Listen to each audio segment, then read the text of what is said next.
Hello. Hello? What up?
Pass me in too.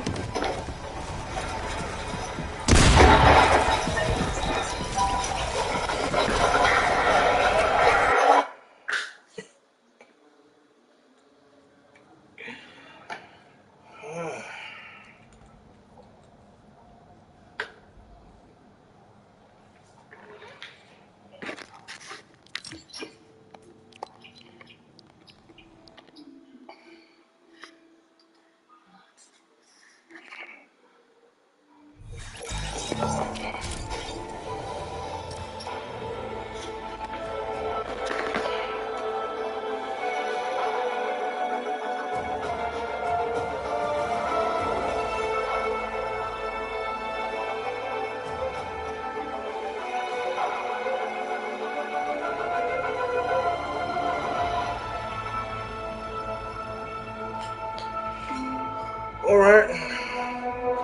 All right.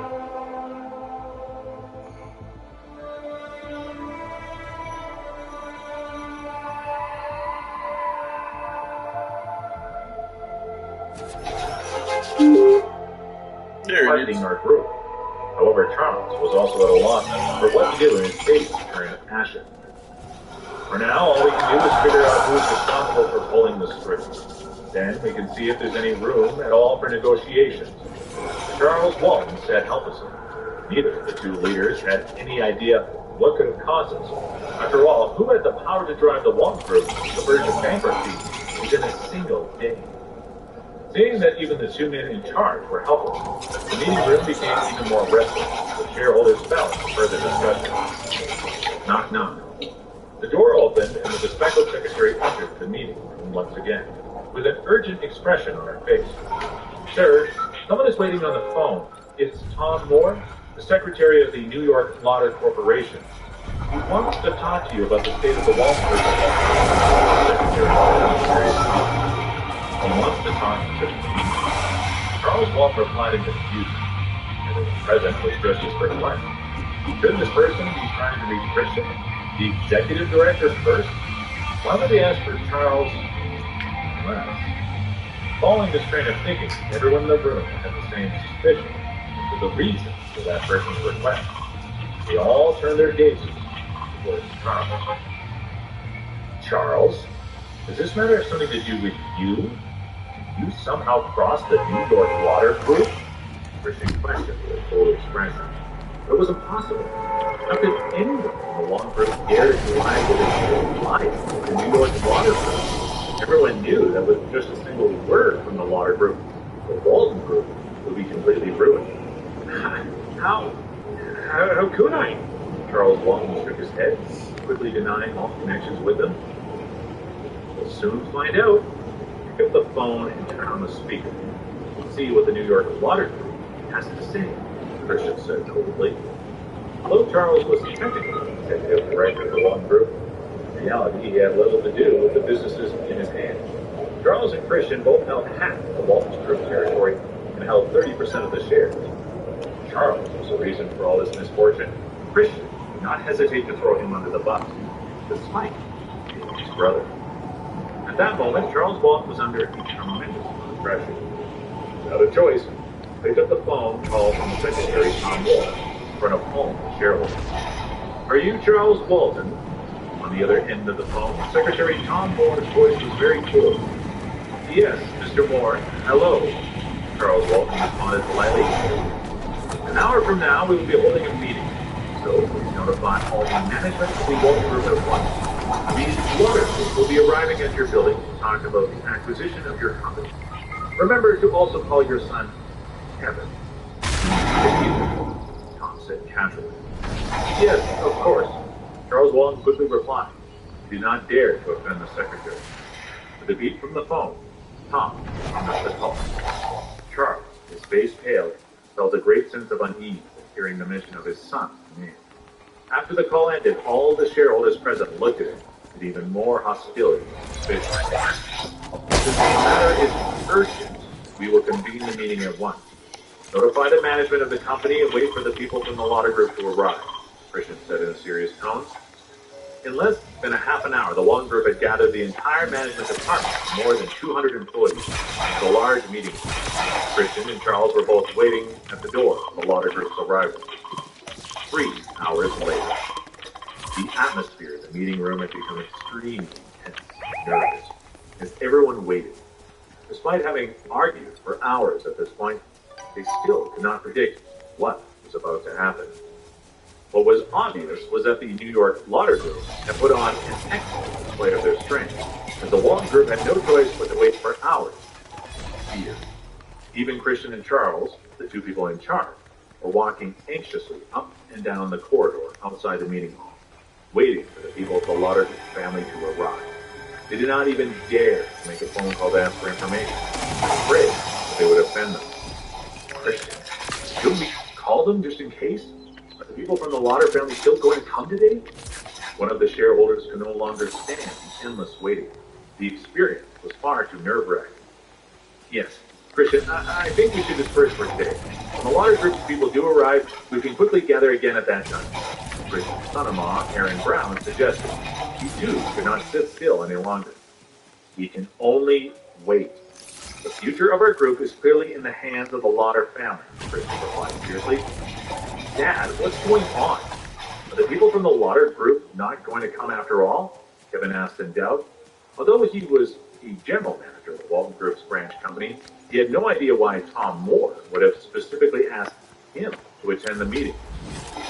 Are the people at New York Water Group really so arrogant? They actually asked 200 people from the Walton Group to wait for a mere secretary? Kevin said with utter contempt.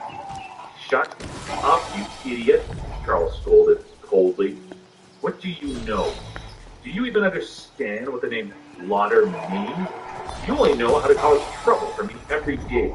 For all I know, it's because of you that such a huge disaster fell upon our company. The atmosphere once again sank into a depressing, as everyone present fell back into anxious and uncomfortable waiting. Although there was air conditioning in the meeting room, many of the people in the management department, and even the shareholders were drenched in sweat. It was this scene that greeted a young man. He suddenly walked into the room along with his business team and 2 lawyers. introduce myself. I'm the person in charge of the Lauder Group's acquisition of Walton Group, Tom Moore. The secretary said with a serious expression. At the same time, I will also be the new acting chairman of the Walton Jewelry Group and will be handling all the matters of the corporation in place of Director Lauder. With that short speech, Tom pulled out the shares that belonged to the company head and sat down, calm and confident manner. The position of chairman had been vacant ever since old Mr. Walton passed away. Even the two leaders of the Walton family, Christian and Charles, regarded themselves as executive directors. As such, all the present members of the Walton family wore identical shocked expressions. However, they were afraid of insulting the New York Lauder Group and wanted to settle the matters related to the company without any trouble. They didn't say a single word. The expressions of everyone from the Walton family, the new acting chairman, just smiled faintly before continuing. It seems that many of you have yet to comprehend the situation. At this moment, I hold 55% of the shares of the Walton Group in my hands. In addition, I'm also in full control of 20 jewelry factories under the corporation's jewelry sites and stores. I believe no one will object if I take the position of chairman.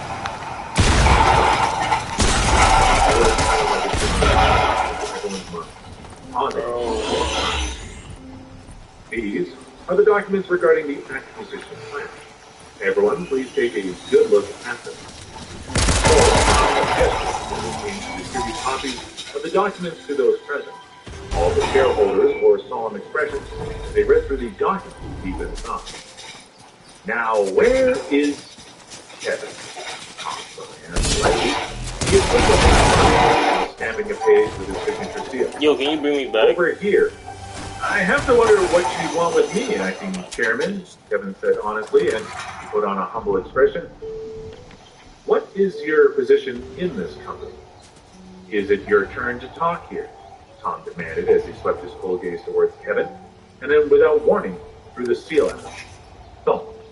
When the seal collided with Kevin's stomach, he felt as if he had been hit by a hammer. Can you please just as bring the us pain back? surged towards from his stomach, he vomited all the food he had eaten 10 hours before the meeting onto the conference table. Kevin was frozen in anger at this humiliation. He looked up at Tom with pure hatred in his eyes, but despite his feelings, he did not care. He did not understand what he had done, or why the secretary from the Lauder Group would target him. Everyone, I originally wanted to discuss business arrangements, but the venue seems to need a bit of cleaning, Tom said warmly. Yes, Mr. Moore, I will arrange for someone to clean this all up immediately. Charles tried to take charge quickly. Although he wanted to help his son, he had gotten a read on their current situation, realized he had to keep his head down and follow orders. Ha! Tom sneered. There's going to be a new rule in the company stating that whoever does the deed, they'll take responsibility. Charles smiled stiffly before turning to Kevin and scolding him. Useless boy, how dare you act so rudely in front of the new chairman? Clean this place up quickly before you embarrass me any further. Are you going to make me repeat my words? Tom said blandly, as he looked at Kevin with a message in his gaze. Let me be clear. This is your mess. The things you vomited out, you need to take back in. In other words, I want you to lift the table. Hurry up.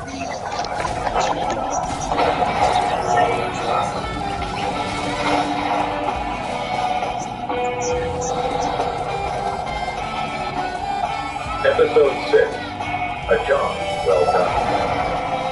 You want him to lick the table clean and swallow everything back in? Charles Walton's expression was twisted and scared.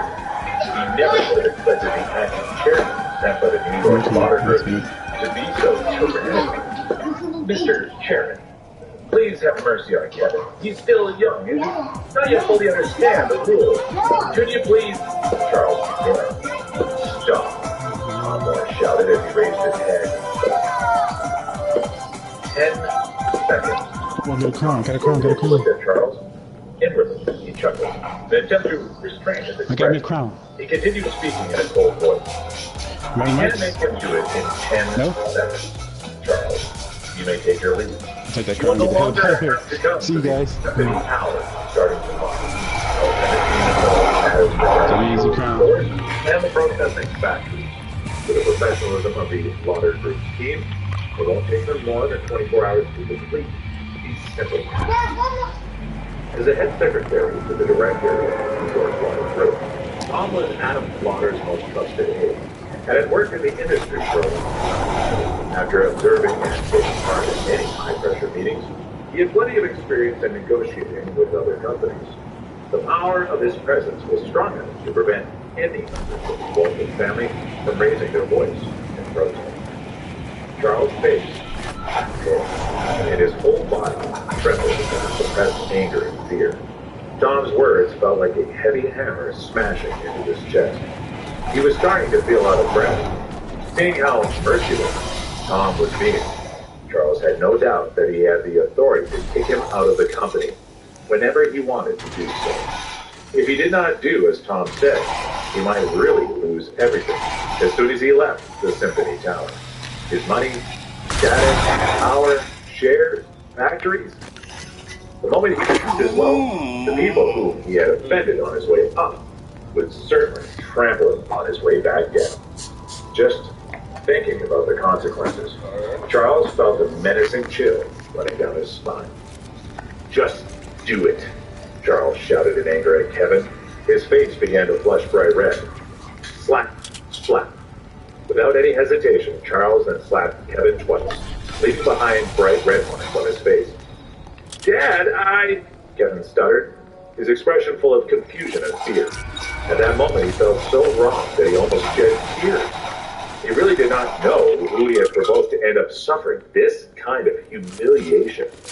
To actually lick the vomit on the table in front of more than 200 people from the Walton Group and eat it all back in? How would he ever survive this degradation and have any kind of future in the Walton Group, or even in New York City? Slap. Charles Walton once again slapped Kevin on his face. This time, however, he also pressed his son's head down into the pool of vomit on the table. You disobedient child. Are you trying to bring about the ruin of your own father? Charles said through gritted teeth as he continued to press Kevin's head down to the table as hard as he could. As tears dripped down Kevin's face, he began to lick the table and forced himself to swallow the whole mountain on the back end. The shareholders of the Walton Group looked on the disturbing scene with horrified expressions. At that moment, they could feel the danger in the newly appointed chairman. But at the same time, they could not help but heave a sigh of relief that they themselves were apparently safe. It was now obvious that this fool, Kevin, had somehow offended the New York Lauder Group and brought this terrible disaster onto himself. All they had to do was steer clear, and there was little possibility that they would have to suffer along with him. Therefore, the others in management of the Walton Group did not feel any sort of remorse for Kevin, and were even willing to throw him under the bus to save themselves. After witnessing the awful scene, Tom's expression returned to normal, and he continued with the meeting, no longer paying any attention to Charles or Kevin. Everyone, I believe all of you have had the time to finish reading through the acquisition plan, he said calmly. The reason the Lauder Group purchased a large number of shares and assets of the Walton Jewelry Group is because we have determined there is great potential in it. We believe that the Walton Jewelry Group Corporation possesses great development value.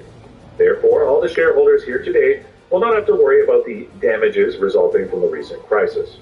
In fact, he went on, the skill of our team will drive the company even greater profit value. All we ask is that the shareholders strictly abide by the plan that I have created and carry it out. In the future, our business will definitely flourish to a greater height than before. The 24 shareholders present nodded their heads in agreement. Each began to create their own plan to safeguard their own future. They had all carefully read through the Lauder Group's acquisition plan. It seemed that the New York Lauder Group had no intention of destroying the Walton Jewelry Group after all. The changes to the plans and contracts would not have any effect on small shareholders like them. They could also enjoy the same dividends as before. On top of this, this acquisition allowed them to indirectly associate with the prestigious New York Lauder Group. They could also see that the recent hostilities were obviously targeted at Christian and Charles specifically. The two executive directors were the ones who were to face tremendous losses. Not only did they no longer have the right to business matters, but the properties and number of shares had also suffered huge blows. It would be almost impossible for them to stay motivated and hopeful for recovery. However, the one person who suffered the greatest at the moment was the third brother of the Walton family, Charles. Not only had he lost all control of the board of directors, but his reputation had also sunk to rock bottom. Today's incident would definitely spread throughout the business industry in New York City. He would become a laughing stock. It seemed that it would be extremely difficult for him to gain back his reputation. Tom is right. One of the Walton Jewelry Group shareholders saw the situation clearly and took the initiative to gain favor. This is a great opportunity for our group. Everyone, let's show our gratitude. Clap, clap, clap, clap, clap, clap, clap, clap, clap. The rest of the staff from the management department and the other minor shareholders followed his lead. Within seconds, the conference room was filled with loud cheers and rounds of applause. It was obvious to all that the company had just undergone a drastic change in power. Only by following Tom's lead could the company come out of this with a positive future. Although Christian and Charles struggled to hide their true feelings, they could only force a smile and follow suit in applauding and congratulating Tom. But the two of them felt extremely bitter in their hearts. Now that they had lost every benefit of their positions, they would need a miracle to protect their future in the Walton Group. Never mind being able to mount a challenge to once again attain any positions of power. That night, Tom Moore stood in front of a tea table in a luxury suite at the Four Seasons Hotel. He waited respectfully. On the sofa in front of him sat a young man wearing a plain white t-shirt. A laptop, placed on the tea table, displaying everything that had happened in the meeting, held 6 hours earlier at the Walton Group Company building. Well done, Frank praised as he watched the recording of the meeting and admired Tom's abilities. Thank you, Director Cooper. It is my duty to serve you, Tom said in a humble tone. Having worked for the powerful Lauder family for many years, Tom had witnessed many things, both good and bad, with his own eyes. So he acted very carefully in front of Frank Cooper, making sure he did not accidentally offend him. His boss, Adam Lauder, had told him in private that he was to do whatever Frank ordered him to do, at all costs. If he could not follow through with the order, he would have to ask for permission to cancel it. If Frank was not satisfied, however, Tom would no longer have a position with the Lauder Group. Adam was clearly indicating that Frank was more important to the group than his longtime employee, Tom. Mr. Cooper, the acquisition plan that was arranged according to your requirements went smoothly. Currently, Charles Walton's career is on its last breath. He still has a lot of enemies waiting for the right moment to make a move, Tom reported. However, since Christian and the Brown family here in New York now have such a strong relationship, the Brown family has offered a helping hand and transferred some funds over to him. As a result, Christian has managed to stabilize his current situation. I'm wondering, should we attack them once again and destroy both families in one go? There's no need for that, Frank said calmly. A man as cunning as Christian would obviously have multiple plans for unexpected circumstances. Since the boss of the Walton family had been operating in New York City for many years, he would naturally have many deep connections that he could rely on. So it was well within Frank's expectations that Christian would be able to make it through such a crisis. And remember this, you have to pay extra attention to the matter of my father-in-law's jewelry factory, Frank said, remembering a thought he had. Everything will be handled according to the usual procedure, but make sure to give the family director, Thomas Walton, the same benefits given to the other small shareholders of the Walton Group industrial chain. Thomas's factory was, of course, a personal interest to him. Frank had deliberately arranged for the Lauder Group to acquire the entire Walton Jewelry Corporation, which naturally included all the assets and debts of various members of the Walton family. At the same time, he arranged for Tom to organize all the factories under the name of the Walton Group and give all of them the same benefits. That way, his father-in-law's jewelry factory would be able to get back into the Walton Group's industrial chain without it being suspicious or obvious that there were strings being pulled behind the scenes. I will make sure everything goes according to your specifications. For sure. Director, would you like for me to arrange an important position for Thomas on the board of directors? You don't have to be such a smartass, Frank said finally. Just do as I say. I'm sorry, Director Cooper, I understand. Tom replied as he quickly readjusted his composure into an even more respectful manner. Knowing who Frank was, he wanted to do whatever he could to curry favor. But the director obviously already had his own plans. Tom decided that in the future he would make suggestions just as he was told. Frank noticed this and nodded slightly at him. Since Tom was a smart person, there was no need for him to beat around the bush. one more thing. When you return to the company, release a news bulletin on behalf of the board of directors that the company will be looking to recruit a number of creative jewelry designers and a new chief design officer. Frank, get it? I will keep that in mind, Tom replied. All right, you may take your leave. Report to me again soon, Frank said, dismissing him.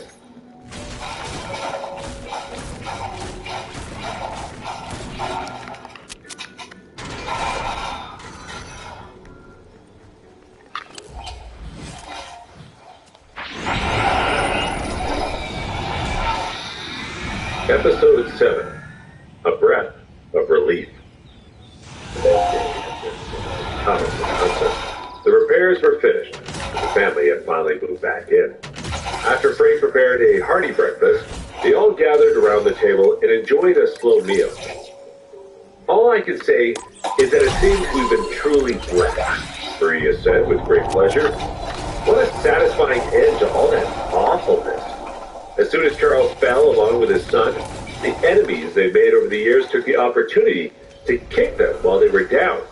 I'm not sure who is responsible for causing the collapse of their family, but I definitely want to thank them in person. With a bright smile on his face, Thomas added, Charles' family has been far too ruthless, having consistently created enemies in the industry. It appears that they've made a grave mistake this time by unknowingly offending someone powerful. They brought this upon themselves. They deserved what they got, Maria agreed. And now the new chairman has even merged our jewelry factory into the company's industrial chain, so we can receive shares and dividends in the future. We seem to have made it through the huge storm and been rewarded with the sight of a rainbow. The sudden takeover of the Walton Jewelry Group had caused quite a sensation in New York City. Further, the news about the humiliation of Charles and Kevin had spread like wildfire among the city's upper crust families, causing them to become laughingstocks wherever they went. Even the daily news channels had reported on some of the details of that pivotal meeting, with headlines like, Shocking young up-and-comer of Walton Jewelry Group forced to eat bone and sick at hostile takeover meeting. Upon hearing this ridiculous headline, Jessica and her family burst into cheers. Having endured Kevin's malice in his attempted seizure of their house, forcing them onto the street, they were shocked, but extremely pleased to witness the unexpected turn of events. Christian and Charles had indeed had challenges running the company all these years, since the Lauder Group possesses both power and influence. It may actually not be a bad thing for them to take over the Walton Jewelry Group. However, it's definitely a pity that the family business founded by our father is being changed into a public one, Thomas said with a conflicted expression. Thomas was still holding the copy of the New York Times he had been reading. The article headline proclaimed that the Walton Jewelry Group had undergone a major reshuffle among the higher positions of the corporation. It went on to discuss how the new chairman, Tom Moore, had initiated a new strategy for the development of the Walton Group. I think you're worrying a bit too much. Despite your concern for the Walton Group as a whole, has your father ever shown concern for you? Has he ever considered giving you some of the management rights with the company? Maria said pointedly. Honestly, from now on, you should just follow the new plan and the new chairman, this Tom Moore. After all, he'll be treating the small factories under the company fairly. Now that you're also a small shareholder of the company, you can attend the meetings in the Symphony Tower once again. After so many years. Yes, you are right, Thomas sighed helplessly. At any rate, everything for our family will be slowly getting better from now on. At that moment, Jessica's face also featured a grateful smile, no longer the haggard and tired look from before. Finally, the atmosphere in the house had brightened significantly, and everything felt like it was in harmony. Oh, right, Jessica. I saw the news about how the board of directors and the new chairman are looking to bring in new blood by hiring several new jewelry designers. Frank said casually. He'd also been reading the newspaper. Since you are so experienced in that field, you should consider submitting one of your personal jewelry designs. You sell skewers all day long. How could you know anything about jewelry? Maria snorted. As you point out, Jessica is an expert in the field. So does she really need you to guide her? Frank simply gave her an awkward smile and did not say anything in response. He knew that his wife had majored in jewelry design during her days at the university. In addition to it being the family business, she was also extremely passionate about that particular field. He had seen her drafting jewelry designs in her room countless times. Many ended up being crumpled with the balls or holes in his craft paper. He had the feeling that she had always dreamed of becoming a famous jewelry designer someday and creating world-class jewelry. However, at the moment, Jessica was an ordinary employee of the Walton Jewelry Store. Frank believed that she had been suppressed by Charles Walton, who had been in charge of the board of directors, since her design drafts had never been approved by the management. So, Frank had arranged for him. He had instructed the new chairman to fulfill Jessica's long-time wish by giving her the opportunity of a lifetime. Jessica muttered. Frank's suggestion seemed to have caught her attention. Taking the newspaper from Frank's hand, she read the article through, and then appeared to be interested in the recruitment. Frank's suggestion is not bad. I'll definitely try, Jessica said. Jewelry design? Having been in the field for a long time, our daughter should already have become a world-class jewelry designer. If only she had not been prevented from making her way up in the company all these years, Maria said proudly as she came up with a plan. Jessica, I wish you the best of luck. In the past, everyone under Christian and Charles could only stand at the side and do practically nothing. Now with the two of them out of the picture, and all the current reshuffling of power in the company's departments, you must definitely take advantage of the situation to rise up. I understand, Jessica said. She was already itching to give it a try. Frank ate a mouthful of rice and said casually, Jessica, have you already come up with any ideas? If not, I actually have an idea for a jewelry design of my own. You also know how to design jewelry? Jessica asked with a look of surprise. It used to be a hobby of mine during my younger days, Frank replied with a smile. But unfortunately, I didn't get the chance to learn much about it. But Frank had indeed learned many things about jewelry from his master in the past. Having appraised and carved antiques, worked with handmade jewelry, he was actually something of an expert in the field. He had handled countless pieces over the years. How could he not have learned anything from doing so? Oh, Jessica said with interest. We should definitely talk about it later. Having a specific common interest meant that maybe they could finally have a natural conversation with one another. After the meal, Jessica went to her room and took out a few sketches of design drafts from her drawer. Frank, come to my room for a while, she called. Maria and Thomas looked at each other in surprise. Even though Frank had married into the family 2 years before, to their knowledge, he had not entered their daughter's room even once. Frank silently rose to his feet and went into Jessica's room. He shook his head and smiled when he also realized that this was the first time he had ever entered his wife's room. The room was filled with exquisite decorations and furniture. A large wardrobe full of clothes stood at one side of the room, and an adorable stuffed bear sat on a table next to a queen-size bed with pink sheets. Upon entering the room, he caught a whiff of a refreshing fragrance within. These are some pieces I've already designed. Let me give you a little test. Take a quick look and tell me your opinion of them, Jessica said as she sat down and placed the documents on the desk. Then she looked at Frank with sparkling eyes. Let me see. Frank picked up the documents on the desk and started looking through them carefully.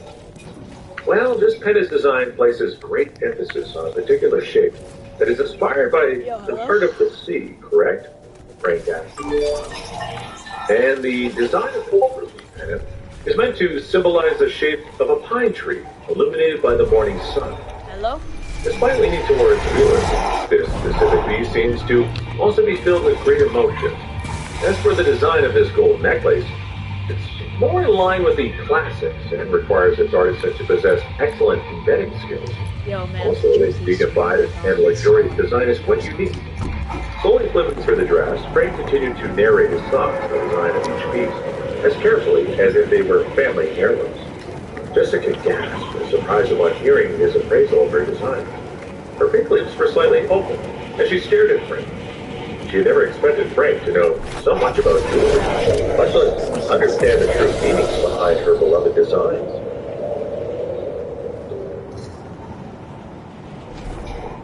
Thank you.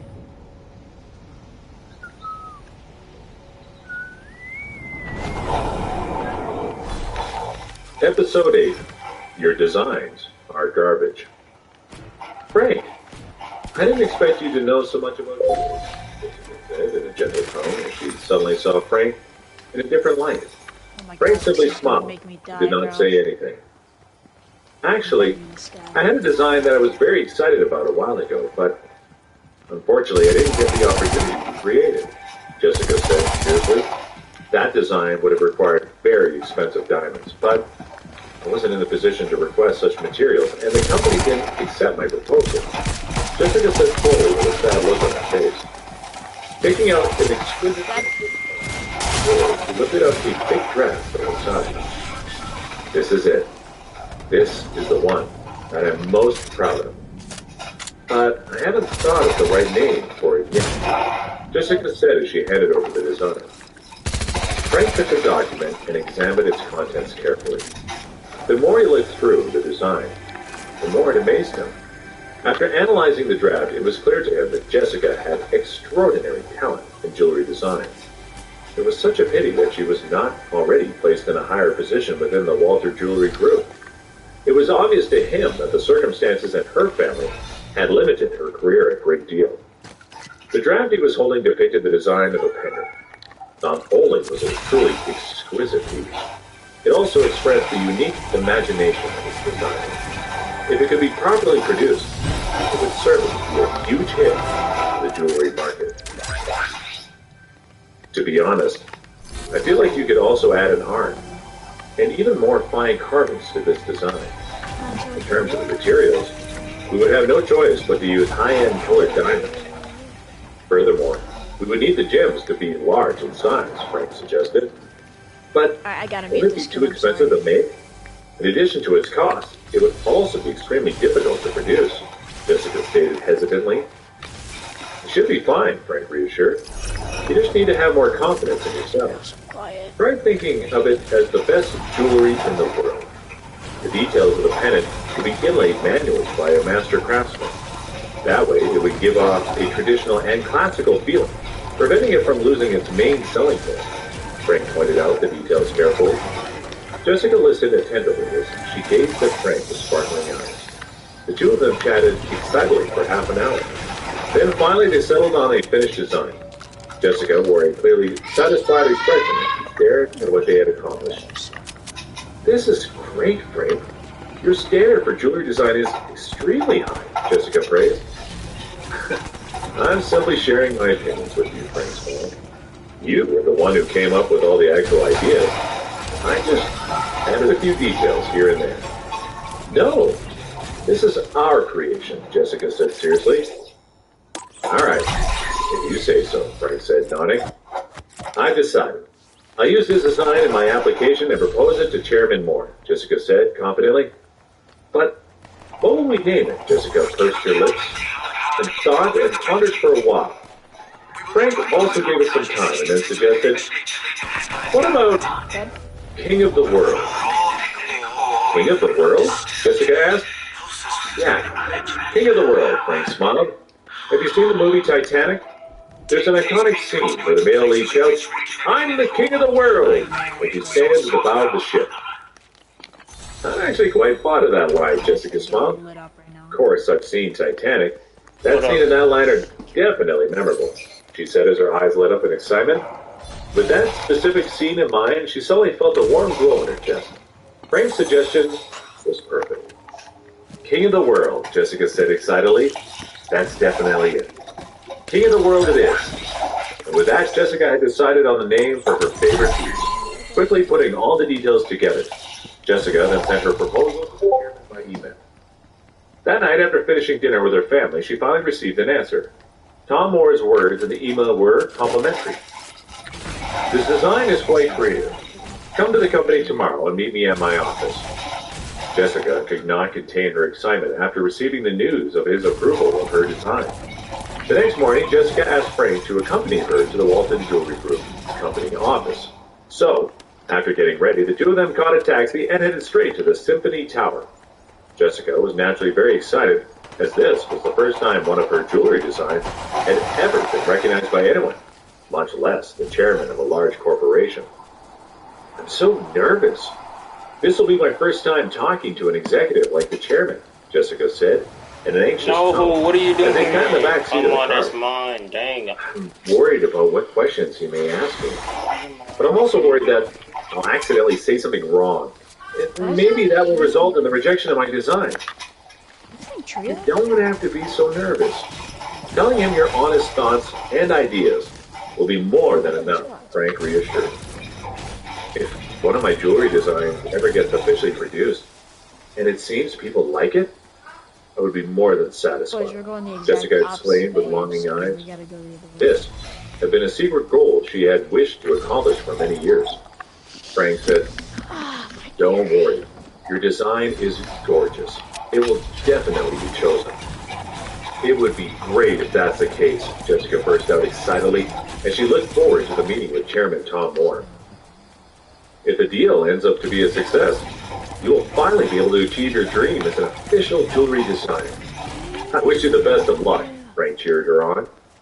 "Yes, I will definitely give it my best shot," Jessica nodded. She had long wanted to become a famous jewelry designer from the bottom of her heart. Soon enough, the taxi arrived at the Symphony Tower. The two of them got out of the car and found the elevator, then finally arrived at the company offices on the 28th floor. This was the floor where Chairman Moore's office was located. The area around his office was unexpectedly large and airy, with glass doors and office tables arranged in a orderly manner. At that moment, the staff, all dressed in professional work attire, seemed extremely busy with various tasks. As soon as Jessica and Frank walked into the office, they noticed that the employees all suddenly stopped and stared. "Jessica, don't you work in the marketing department?" One of the female executives who happened to be passing by recognized her. "What are you doing here? This is the company's management floor." "Are you aware of your first position here?" she said haughtily. "Oh, and Jessica, isn't the man standing next to you the one who embarrassed the Walton family? He's that infamous good-for-nothing son-in-law, Frank, right?" A senior executive of the Walton family whose desk was nearby looked over with a sarcastic expression. How was your day at school? I remember that Erica had warned him she never wanted to see him again. But you still dared to bring him into the company building? Huh. What does that have to do with any of you? Jessica snorted coldly, as if she could not be bothered to care about these foul-mouthed people. Without hesitation, she started to walk towards the chairman's office, holding her drafts in her hand. Wait. Suddenly a familiar and powerful voice sounded throughout the office. From the direction of the voice, a woman wearing a light purple designer dress and expensive jewelry slowly walked over to them. As Jessica turned towards the approaching woman, her mouth formed a slight frown, and she could not help but feel slightly nervous. After all, the familiar woman walking over was the golden child of the Walton family, and Jessica's cousin, Erica. Erica was currently the deputy director of the design department in the Walton Jewelry Group. At the same time, she was also the company's chief jewelry designer. She was the daughter of the executive director, Kristen, which had naturally provided her with a leg up in the company. "Erica," Jessica greeted her, feeling a little uneasy. "Shut up." Erica cut her off forcefully and looked coldly at Frank beside her. "How dare you come to my office?" "Erica, I'm sorry to upset you. Frank and I are simply here to do some work today. We will be leaving soon," Jessica said nervously. Having been dominated by her uncle's family for all these years, she naturally felt a great sense of fear and inferiority in the presence of any of them. "Jessica, there's no need for you to apologize to her. You do not owe her anything," Frank said. "Who do you think you are? How dare you speak even a single word in front of me?" Erica raised her chin proudly and looked at Frank with disdain. "I still haven't even the score between us.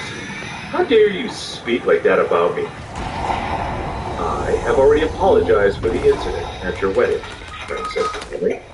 "What's more, it wasn't even my fault." The audacity. A deep voice suddenly sounded from one side. "Frank, have you forgotten what I told you?" Interrupting his wife. Aaron Brown walked over, looking at Frank and Jessica with a cold expression. He then immediately went on arrogance.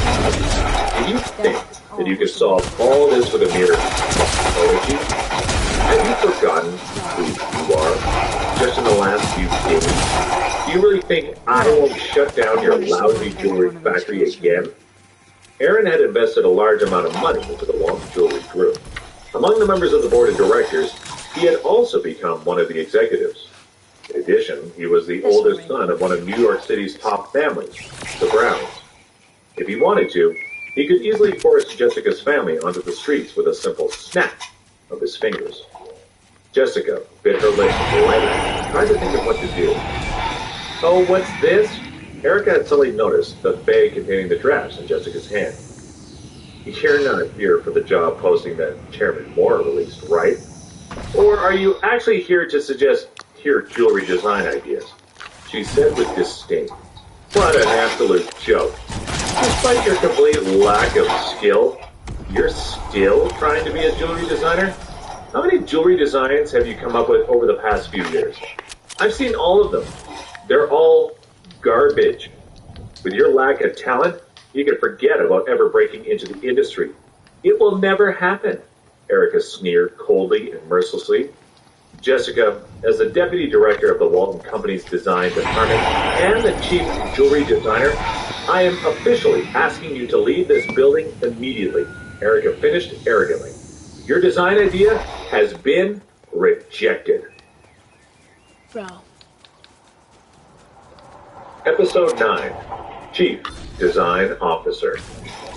Erica, you? You were the one who rejected all of my designs? Jessica asked. She was in complete disbelief with this turn of events, and her face wore a conflicted expression. Despite the lingering feeling of shame, her heart also surged with frustration and rage. Erica's heartless words were simply too much. Even now, you want me to leave without taking a single glance at my design draft? Jessica questioned. I already rejected it. How good could it be? I know your current skills. I don't need to look at it before throwing it in the garbage, Erica declared cold-heartedly. Jessica bit her lips tightly as her anger began showing on her face. The reason the design drafts that she submitted over the past few years had always sunk like a stone was because of Erica. And what's more, she rejected every single one without even taking a glance at them. Why would she do that? The tremendous amount of effort she put into the drafts, working day and night, was for nothing.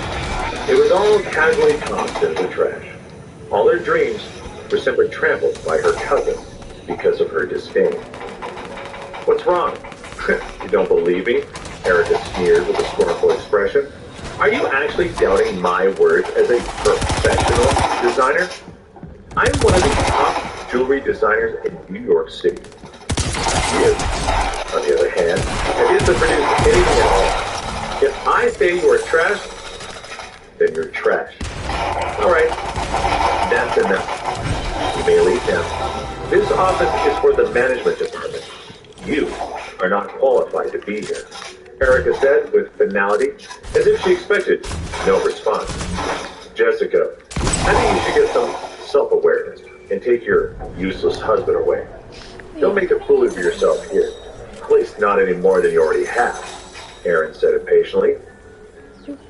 What are you all arguing about? Suddenly a deep and dignified voice sounded through the office. The entire management department immediately concealed their expressions, and the room went very quiet. The new chairman, Tom Moore, had walked out of his office and was gazing steadily at Erica and Jessica. Aaron and Erica's previous arrogance had been completely replaced by a great sense of nervousness.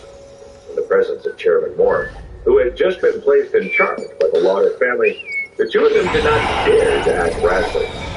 After all, both of them had seen Tom's strength of will with their own eyes. While Erica's father, Christian, had managed to survive the recent crisis with great difficulty, her uncle Charles had yet to recover either his pride or his prospect.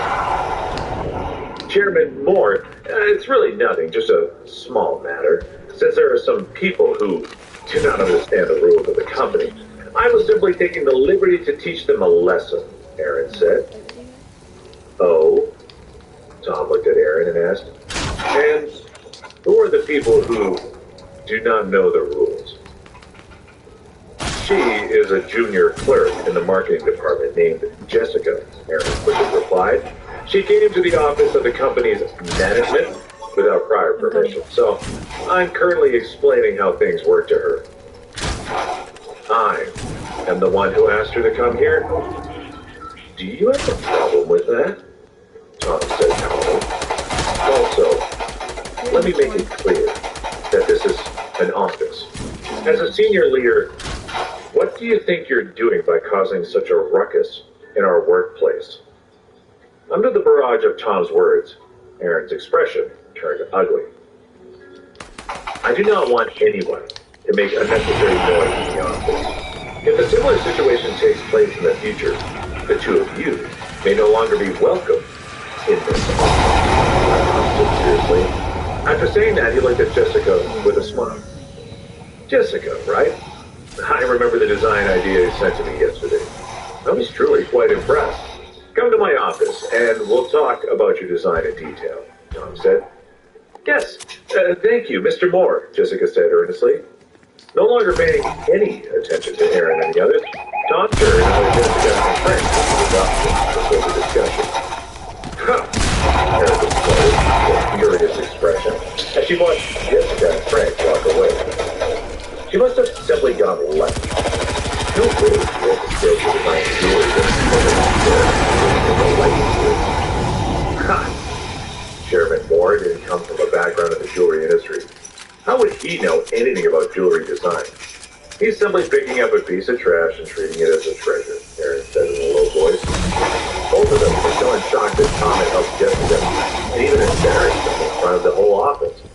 Having just ridiculed Jessica for her worthless designs, Erica had felt extremely embarrassed when the chairman praised Jessica for her designs in front of so many executives of the company. Miss Brown was Jessica's standard. It would be a miracle if Chairman Moore ended up offering her an internship. No one worry about it, one of the senior executives of the Wall Group said, in an attempt to curry favor. No matter what happens, Jessica will still have to listen to your orders in the end. That's right, Erica. You're the company's chief jewelry designer. When the time comes, you'll be able to teach Jessica what real jewelry design is. One of the managers of the design department added, wanting to rely on jewelry design to stand out in the company is simply a dream. Managing to enter the design department, I'll be ready to teach her a lesson, Erica said with a cold smile. After all, she was the deputy director of the company's design department, and as well as the chief jewelry designer. In the end, she had absolute authority on the company's jewelry design. If Jessica wanted to rely on her jewelry design skills to make a name for herself in the company, she was more than welcome to try. That's crazy, yo. Crazy. In the chairman's office, Tom personally prepared and poured coffee for Jessica and Frank. This made Jessica feel a little overwhelmed, as she marveled that her creative design had caught Chairman Moore's attention. No need to be so formal. Just relax, Tom said with a kind expression, as he returned to his seat. I'm very satisfied with the design of the King of the World. The draft I received from you is one of the most impressive ones that I've seen so far. Thank you, Chairman Moore, said Jessica, before introducing Frank. The King of the World was designed by both me and Frank, the man sitting next to me. Oh, Tom said casually. Could I assume that he's your husband? Jessica hesitated for a moment before nodding. Tom smiled and said, I invited you here today because I wanted to tell you that your jewelry design has already been accepted by the board of directors, and the company will be producing the finished product. At that time, I hope you will personally supervise its development and research. You will be fully responsible for everything related to that product. I will be personally responsible? Jessica was taken aback by this unexpected opportunity. She could directly supervise the production process of her own jewelry. This was something she had not even dared to think about. She had estimated that if she followed her design strictly, the production cost of the King of the World would amount to more than $1.5 million. To be sure, she had never been in charge of such a high-level project before. But I'm only an employee of the marketing department. I have no experience in this area at all. Jessica fired with a hint of disappointment. You don't have to worry about that, Tom reassures. As the acting chairman of the Walton Jewelry Group, I will officially announce that your creative design has met my standards.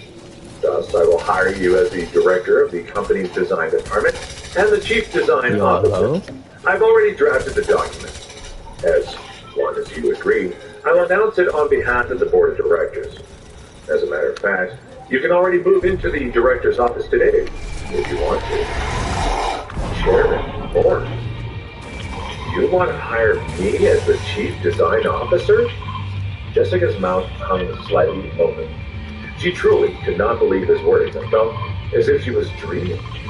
Chairman Moore not only wanted her to be the director of the design department, but also the chief design officer. These were important positions with the highest authority in the company's design department. Before this moment, she would never have dreamed of this opportunity. Her biggest hope had been for Chairman Moore to hire her as a jewelry designer. She would have been more than satisfied with that position. She certainly had never thought that she would be able to reach such high positions, basically rising to the top of the company. That's right.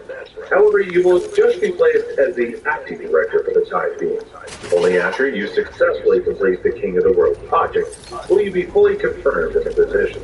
Tom said with a serious expression. Of course, you will still be able to enjoy the authority of this position. After all, if your project succeeds, I am sure it will generate large profits for the company, as well as a strong brand effect. I'm very optimistic about the potential of this project. It just so happens that the company currently needs an exclusive high-end jewelry product to increase its influence in the jewelry industry statewide. In my opinion, your current skills in jewelry design are more than enough for this position. And don't worry, just go ahead and give it everything you have. I'm here to provide you with all my support.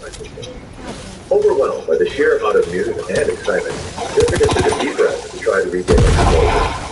After calming herself down, she said, Chairman Moore, thank you very much for giving me the opportunity of a lifetime. I will do my best to make this project a complete success.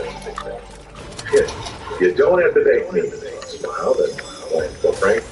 Seeing as your husband designed the King of the World with you, it appears that he too possesses great skills in jewelry design.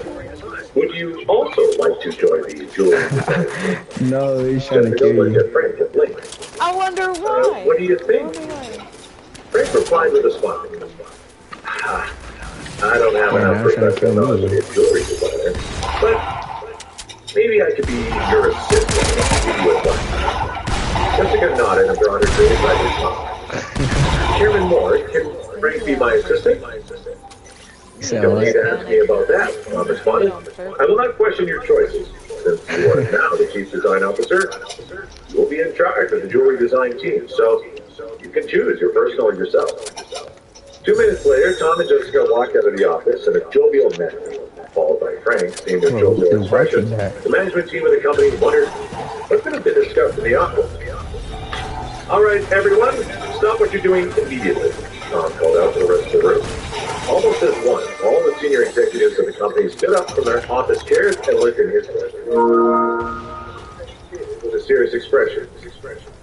I now officially announce that in the future, the jewelry design team of the company will be led by the newly promoted acting chief design officer, Director Jessica. Furthermore, she will now also be fully in charge of the design department. Everyone, please treat her well and get to know each other. Upon hearing those unexpected words, the executives present stood petrified as they looked at Jessica in disbelief. What? Chief design officer? Does she even have the ability to hold such a position? Erica exclaimed with a shocked expression, hearing the chairman's words. No more ammo. This sudden news struck through her mind like a clap of thunder. So lucky. Over the past few years, despite being the deputy director of the design department in name, she had always been the head of the department in actuality. If Jessica was promoted to director of the design department, Yo, who is watching that? Erica That's have gonna to act be according to her wishes in the future?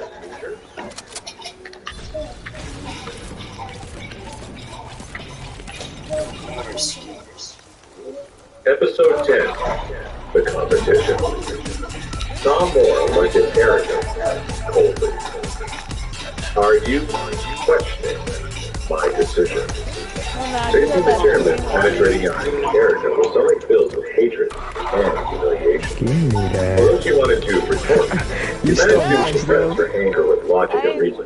Before Tom arrived at the Walton Group, when the company would dare use this code to scold her. How do I? Chairman Moore, I think this decision is far too hasty. How could you place someone in the chief design officer's position just like that? Aaron said with caution. Really, Jessica's just a junior employee in the marketing department, and clearly does not have any experience in this field. The jewelry design team deals with the development of our company's jewelry and is therefore a crucial part of the company's production chain. Jessica is clearly not qualified to be the chief design officer due to either her resume or experience. I'm afraid the employees of the company will not cooperate with such a decision either. Tom. Alright, let's do that. Do you think I'm asking for your opinion? Tom said to Aaron. Jessica's draft design has passed my test. I believe she's qualified to be chief design officer. Aaron, as vice chairman, if you have any problems with my decisions, you may raise your objections to the board of directors and call them in for a vote. I wouldn't mind seeing just how much pull you truly have. With a car? Even though Aaron looked as if he was about to explode with rage, he somehow suppressed the anger that was in his stomach. As the lauded first son of the influential New York Brown family, the future successor of the Brown Empire, he had never encountered a situation like this, where he was looked down upon by someone. Aaron thought to himself. He decided that even though the members of the Walton family may be afraid, Bro, I need shotgun ammo. he had no real reason to feel the same way. If he was dealing with Adam Walton himself, the president of the New York Water Group, he would definitely be respectful to him. Ain't no way they do However, this Tom was only like Adam's that. secretary. Aaron did not feel the need to treat him with the same care. Moreover, his main income was actually from the Brown family businesses. Even if he lost all his shares in the Walton Group and was kicked out by the board of directors, he would only lose a small amount of his money. Stop. Chairman Moore, of course my doubts are also for the health of the business. I have no intention of going against you, Aaron said plainly. Although he did not openly him, he did not agree with Tom's decision either.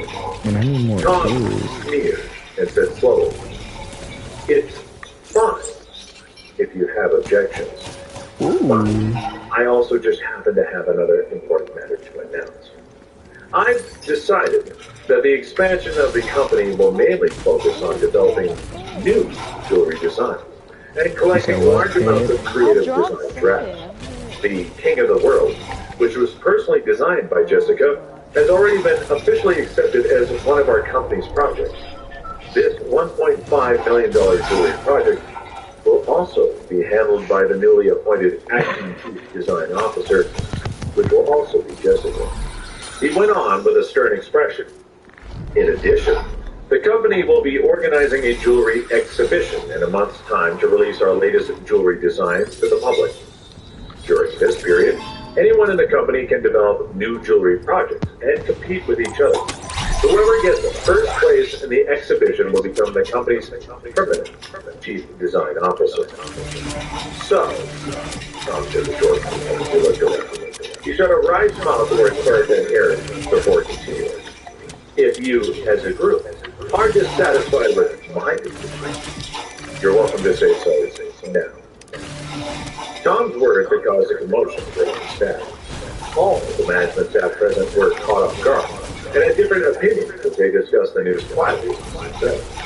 They were extremely jealous that Jessica had received the opportunity to handle such a large project. But, on the surface, they did not dare to directly question the chairman, as Aaron and Erica had. A jewelry project worth millions? Erica asked the others. Would it be a waste to give this kind of research and development project to a newbie like Jessica? She's now the company's acting chief design officer. I just don't kill.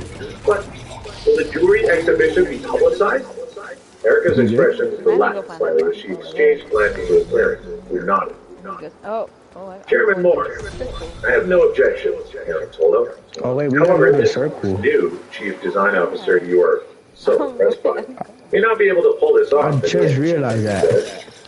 I will also be taking part in the exhibition by sending in my own jewelry design. Nobody told me Eric that. added, looking full of confidence. When the jewelry exhibition opens, it will be obvious who the most capable jewelry designer the company actually is. Tom Moore in a different expression as he said lightly, everyone, you may go back to work Alright, now. I'll come too. With that, turn You're around. gonna come and steal it. You're gonna come and steal my kill. Jessica discreetly No, I'm not. clenched I'll her let you- fist I'll let you and kill fire them. sparked in her heart. She thought to herself that she absolutely must seize this amazing opportunity for Chairman Moore and make the most of it by coming out victorious against Erica in the exhibition.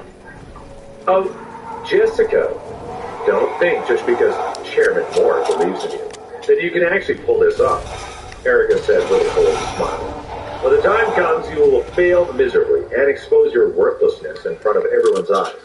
You'll become a true laughingstock. I will show you the capabilities of true experts in the field, helping that you'll be able to rise up above me in the future.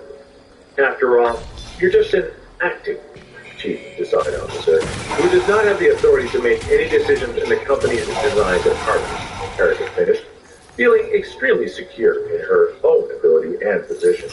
Since Jessica didn't have any actual experience in jewelry design, how could she ever compare? I will definitely not lose to you, Jessica said quietly. She bit her lips as she accepted the challenge. Just wait and see, Erica sneered. Don't you just think with these two narrow-minded nobodies, said Eric. Look at them. I think they most likely have never even seen what quality jewelry looks like. And they think they can design a piece of jewelry worth millions? Ha! What a joke. Then Aaron turned to Frank. Also, Frank, how dare you ignore the warnings I gave you? I'm going to have to teach you a lesson that you'll never forget. Without any intention of responding, Frank turned away from Aaron and left with Jessica. You arrogant fool, Aaron exclaimed as he looked at Frank's back with a cold expression. In the hallway, Frank noticed Jessica's worried expression. Don't think too much about it. Just need to focus on the leading results, he advised. Jessica nodded first. Taking the elevator back to the ground floor, they finally left the Symphony Tower. When they returned home, Jessica's parents had clearly received the good news over the phone. In addition to their joyful appearances, Maria had chipped in by personally cooking and had already prepared a whole meal. Today, our family will be celebrating our daughter being promoted to Chief Design Officer in the company, and also being in charge of a jewelry project worth millions, Maria said happily. When they were all at the dinner table, she popped open a bottle of red wine. I'm just an acting director at the moment. I need to get first place at the jewelry exhibition in order to be permanently appointed to the position, Jessica said seriously. What? Acting director? With how much the chairman feels values and recognizes you and your designs? You can't be afraid that Erica might need you. You're now the pride and joy of our family. To think that Erica will end up becoming my daughter's subordinate. Maria said happily. Thomas wore a solemn but gratified expression. Jessica, it seems that this new chairman does not worry too much about qualifications and will only promote the people that he finds capable, he said. You don't find such an excellent opportunity every day, so make sure to grab it with both your hands. But since our family does not have much influence within the business, we also have to be careful and keep as low as profile as we can. I know, Jessica said, nodding. Oh, but I also heard that Frank made trouble at the offices, Maria said with a frown. She stared at Frank with utter disapproval. Didn't Aaron Brown already warn you that he was planning to get even for the incident at his wedding? Well, the only thing you're good at is doing up trouble. Jessica should not have brought you to the office today. My daughter, Maria continued, turning to Jessica. I heard that you allowed Frank to be your assistant? Are you kidding me? He's a deadbeat who does not know anything. Listen to your mother's advice and go back to the company to arrange for another assistant. You definitely shouldn't make Frank your assistant. Mom, Frank has played an essential part in getting Chairman Moore's recognition, Jessica said.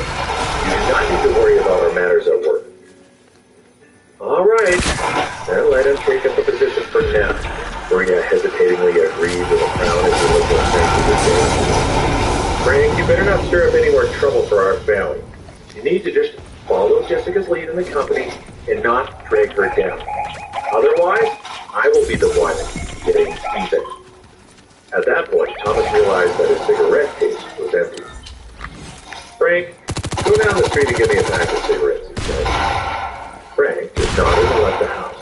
Having lived with Jessica's parents for the past 2 years, he had long since gotten used to Maria's nagging. He no longer cared about it. After buying 2 boxes of cigarettes from the store, Frank was heading back up the street when... Screech! A black Toyota Land Cruiser suddenly came to a stop before him. He's Frank? That's right. He's that useless punk that the boss wanted us to grab. Without warning, 2 burly men with menacing appearances suddenly jumped from the car and glared at Frank threateningly.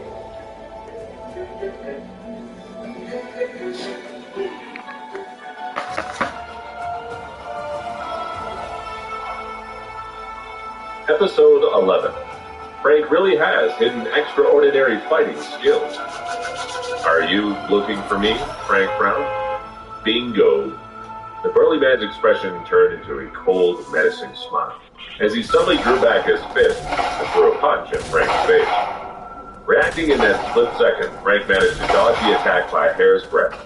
Witnessing the swiftness and ferocity of the attacker, Frank could tell he was clearly a hired fighter who had undergone some sort of professional training. Your reactions are pretty quick, the burly man exclaimed in surprise after missing his punch. In that case, I'll just have to go for your legs first. With savage expression, the 2 attackers sprang towards Frank from both sides at once and began kicking at his kneecaps. Leaning to one side, Frank retaliated by springing straight up and spinning his body so that his legs whipped in a circle. At that instant, the sound of wind lashed through the air as his legs struck both men in quick succession. Thump thump. In the blink of an eye, the 2 burly men flew several meters away and crashed heavily on the gravel park ground. Spitting mouthfuls of blood onto the pavement, they looked up at Frank. The fear was plain in their eyes. They found it terrifying that Frank had nearly crippled them with just 2 kicks. With such undeniable skills, how could he be the wit they'd been told he was? The 2 burly men cursed at the serious situation they found themselves in. They had accepted this job believing that taking down a nobody like Frank would be easy. Now they could see that they had completely underestimated Frank's ability to fight back. Who sent the 2 of you here? Speak. Frank's once indifferent expression had turned ice cold, and his angry eyes shot daggers towards the 2 burly men. Hearing the chill in his voice, and being suddenly sure that he would be willing to kill them if needed, the men could not help but tremble with fear. At that moment, with his voice and body language, Frank was purposefully signaling a bloodthirstiness that was terrifying. As a secret member of the Crown Mansion, he was fully aware that countless people were constantly in search of his whereabouts. Because of that, he absolutely could not leave behind any clues that could be used by his enemies to locate him. In addition, he had been attacked just down the street from where he lived with Jessica and her parents. Which meant that things were almost as close to home as they could get. We're just following orders from the boss, one of the burly men said in a trembling voice. They came down from the 3rd Master himself, so you better watch yourself, or else he definitely won't let you off easily, the other burly man added in a nervous tone. Frank wore a slight frown as he thought for a moment. Damian Morris? From Brooklyn? Yeah, we work for 3rd Master Morris from Brooklyn. Since you clearly know the 3rd Master is, you should consider your next move carefully. When one of the burly men realized that Frank seemed to have heard from the 3rd Master, his tone had immediately become more confident. Frank sneered. Damian Morris, the crime boss from Brooklyn, was in control of many legal and illegal businesses that dealt heavily in the black market. Not only did he have both wealth and influence, but he was also widely known throughout all of the city as ruthless to those who were in his way. Why did Damian send you here? Frank asked in a deep voice. Looking very reluctant, the 2 burly men braced themselves and refused to speak. Slap. Seeing that they had no intention of speaking, Frank walked over to them and began slapping them repeatedly. Soon, their faces had swollen up like a pig. The muscles on their cheeks trembled in agony. Don't challenge my patient.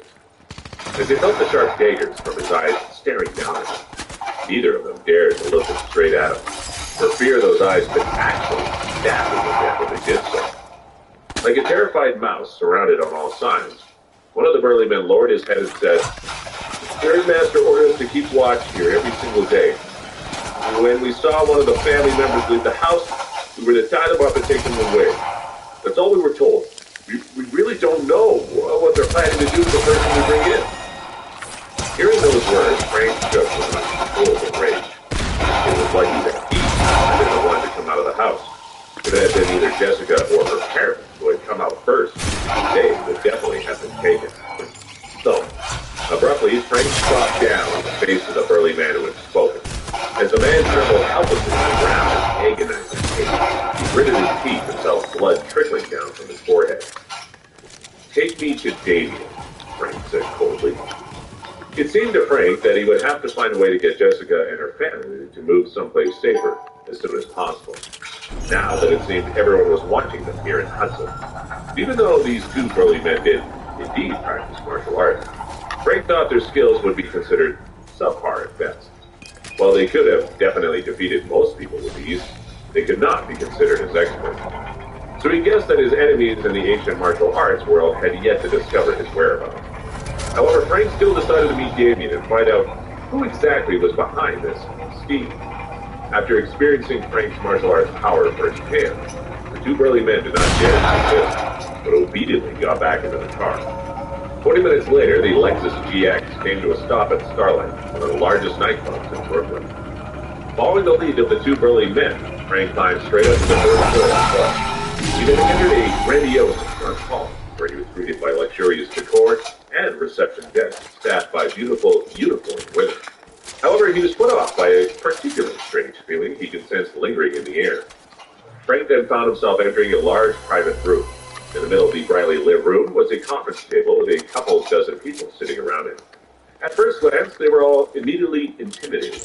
Many had violent tattoos on every inch of exposed skin, which further contributed to their frightening appearance. At the other end of the conference table sat a thin, middle-aged man with a sinister presence.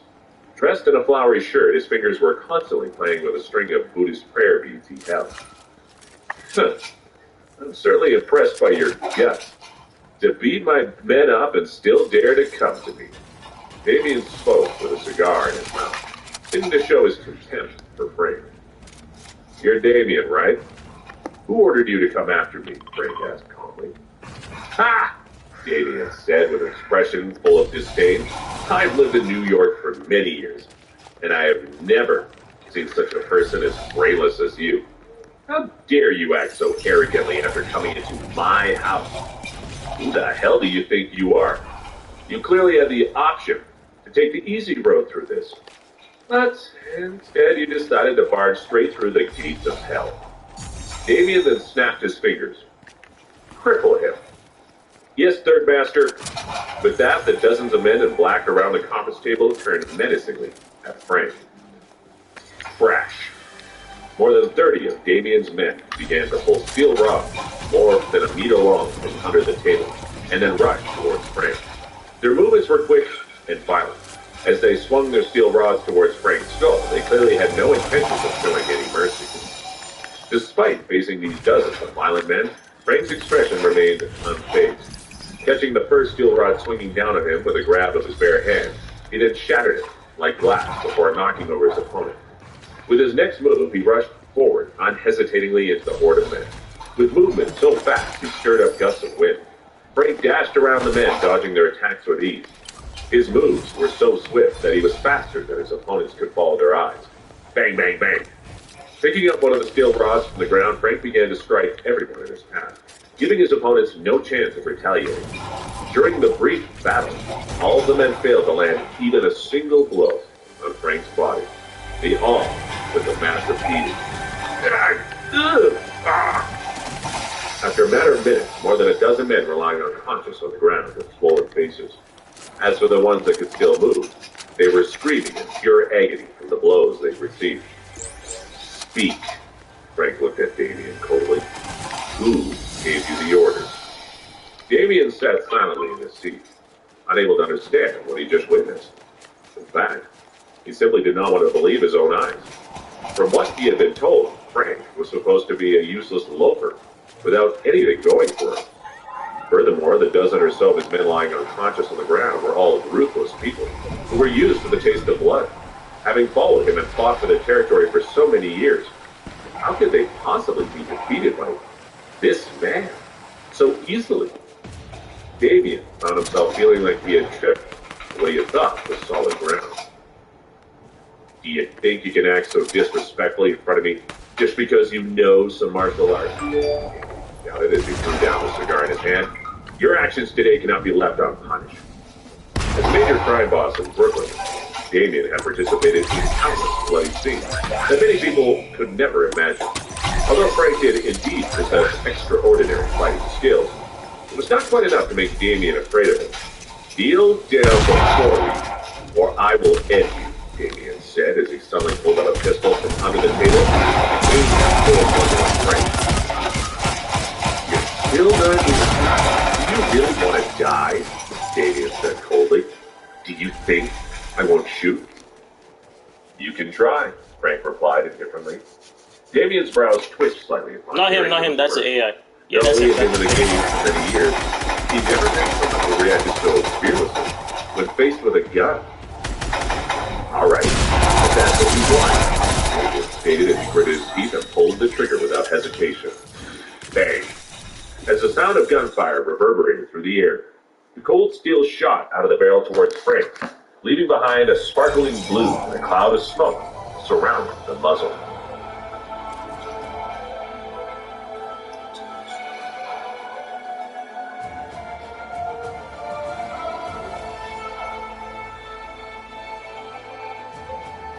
Episode 12, Settling the Debt.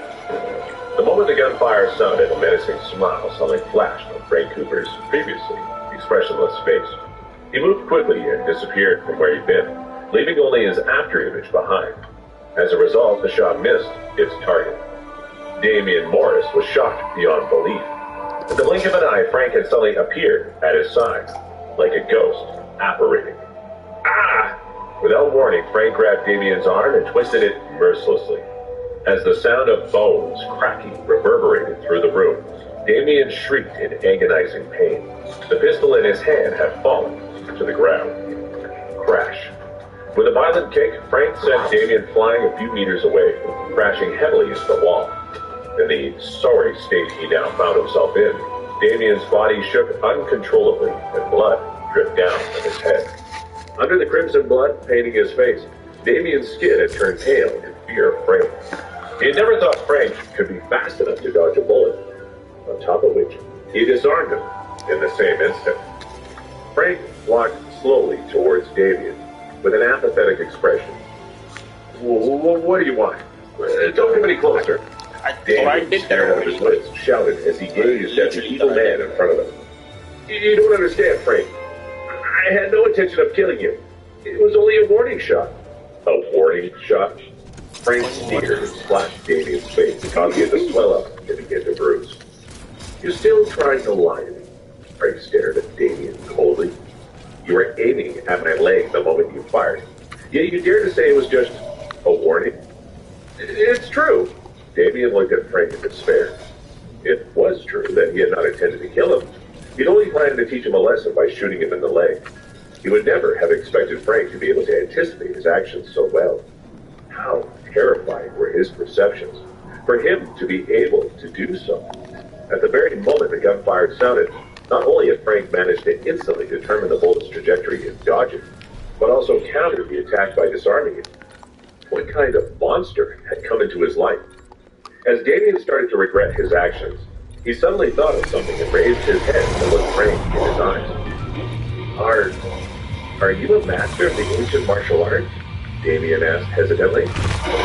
Oh, Frank asked with intrigue, surprised that Damien knew anything about ancient martial arts. What do you know about ancient martial arts? As I thought, Damien muttered to himself, thinking that his failure in this fight was not unjustified. Damien had once been friends with an exceptionally rich and influential tech tycoon in New Jersey, and had learned about many ancient martial arts from him. With those skills, his friend was able to easily take down a dozen bodyguards using only knives. However, he had still not been as ruthless as Frank was. According to that powerful ancient martial arts expert, were extremely fast and could easily dodge bullets. He had warned Damien that if he had ever encountered one of these masters, he should never try to use a gun to deal with them. He had also told Damien that he should never question the powerful forces those ancient martial arts were harnessing. Recalling those warnings, Damien now knelt down and begged, "Master Cooper, please take pity on me. I was blind and don't recognize your abilities. I would never have intended to offend you in any way if I'd known. Everything was because of that bastard from the Brown family." "So you're telling me someone from the Brown family gave you these orders?" Frank asked with a cold expression. His mind was piecing the puzzle together. "Yes, it's clear that bastard Aaron Brown is trying to destroy me by ordering me to kidnap you. It seems that I've been used as a weapon," Damien said fiercely while gritting his teeth. At that moment, he was wishing he could kill Aaron for putting him in this life-or-death situation. Damien had initially hoped to make friends with Aaron, the heir of the Brown family fortune and businesses, by helping him with what seemed to be a simple matter. Who could have known that this job would end up being such a huge disaster? Aaron had sworn that Frank was a helpless nobody who didn't have the guts to fight back, and that he would just have to be tied up. It was obvious now that he had been sabotaged by that bastard. Frank thought for a moment and asked coldly, "What exactly is going on? Tell me everything, in detail." Damien quietly heaved a sigh of relief and said seriously, "Master Cooper, Aaron Brown invited me for a drink this afternoon and gave me a photo. He asked me to arrange for my men to tie up the people in the photo. The reward was $800,000. "Where's the photo?" Frank interrupted and asked. Damien took out 2 photos from his pocket and handed them to Frank. One was a photo of Jessica's family, while the other was a photo of him alone. Looking at the 2 photos in his hands, Frank's body began to vibrate with barely controlled rage. "Keep speaking," he then stated. "What did Aaron Brown tell you to do after kidnapping the people in the photos?" "Master Cooper, I don't even want to say. That bastard really has no conscience," Damien said in fear and alarm. "Master Cooper, even though I come from a wild background, I still care about honor, and I still have my limits. I do not have any interest in getting myself involved with such disgusting things as he was proposing. That's why I refused his first request, and only agreed to help him bring the people here, and that he'd have to handle the rest himself. I know how to look after myself. I recorded my conversation with him." "Do you want to listen to the recording?" Damien asked, seriously. It had lowered his head and begged, "Master Cooper, I was an idiot to disrespect you. If you let me go this one time, I'll always owe you." "Pass me the recording," Frank said calmly. Damien handed over a pen from his pocket, which was actually a recording device. After pressing the cap with the pen, the recording of the entire conversation with Aaron began playing. First, there was some small talk that Frank simply ignored, but he paid close attention to the conversation about the kidnapping. "Third Master, I need your help with this. The reward is $800,000. "But Aaron, is an unimportant member of the Walton family really worth spending so much money on? And should we expect any problems? After capturing the targets, what are you planning to do to them?" "That Frank is just a wimp, so you won't have to worry about him. Cripple one of his legs after you capture him. I wouldn't mind if he couldn't walk for the rest of his life. That's not the point, though. The main part of the plan is to catch Jessica and find a few of the worst of the worst to have their way with her. Be sure to make a video. I want her to lose her reputation, and I want that pain-in-the-ass Frank to witness the sight of his wife being ruined by other men. Aaron, I can't do this kind of thing. But maybe I can have someone bring them to you. You'll have to arrange the rest yourself." "That's fine, too. As long as you catch them. I'll find someone to take care of them later." After the recording ended, Frank's face wore a bone-chilling sneer, and a bloodthirstiness radiated from his body. It seemed now that he had been far too kind to Aaron Brown and his family. Perhaps it was time to deal with that another way. Master Cooper, that bastard Aaron Brown is clearly dangerous. If you want to deal with him, I would be willing to help you, Damien said angrily. Don't try to suck up now. Do you think I'll let you off the hook after you sent someone to kidnap me and even dared to shoot me? Frank asked calmly. As those words, a cold sweat began to drip down Damien's forehead. A martial arts expert like Frank, who was not afraid of bullets, was not somebody he could defeat, much less hope to hold his own against. Not to mention, Frank most likely had a powerful backer supporting him from the shadows. After all, ancient martial artists such as he would definitely not expose themselves without a good reason. He did not doubt that Frank possessed at least 100 ways to make him disappear from this world. Master Cooper, please show mercy and let me go just this once. I didn't mean to anger you. I hope that you would give me a chance to redeem myself. From now on, I owe you my life. Damien was down on his knees before Frank in absolute fear and trepidation. You want to work for me? Then fall. Breaking off one of your fingers, Frank said, looking at Damien indifferently. Damien took a deep breath and clenched his teeth. He grabbed his left thumb and pulled it up. Crack. By the time the sound of bones crack had finished echoing through the room, Damien's thumb had fallen completely limp. Looking at his bent and deformed state, it would not be an understatement to say that it was now entirely useless. Damien's face had turned even paler, and his entire body trembled with the agonizing pain in his thumb. The fingers of his human hand are as extremely sensitive nerves. The pain of breaking one's own fingers is almost unbearable. I'll let you live for now, Frank said lightly. Thank you, Master Cooper, Damien replied as he gasped for air.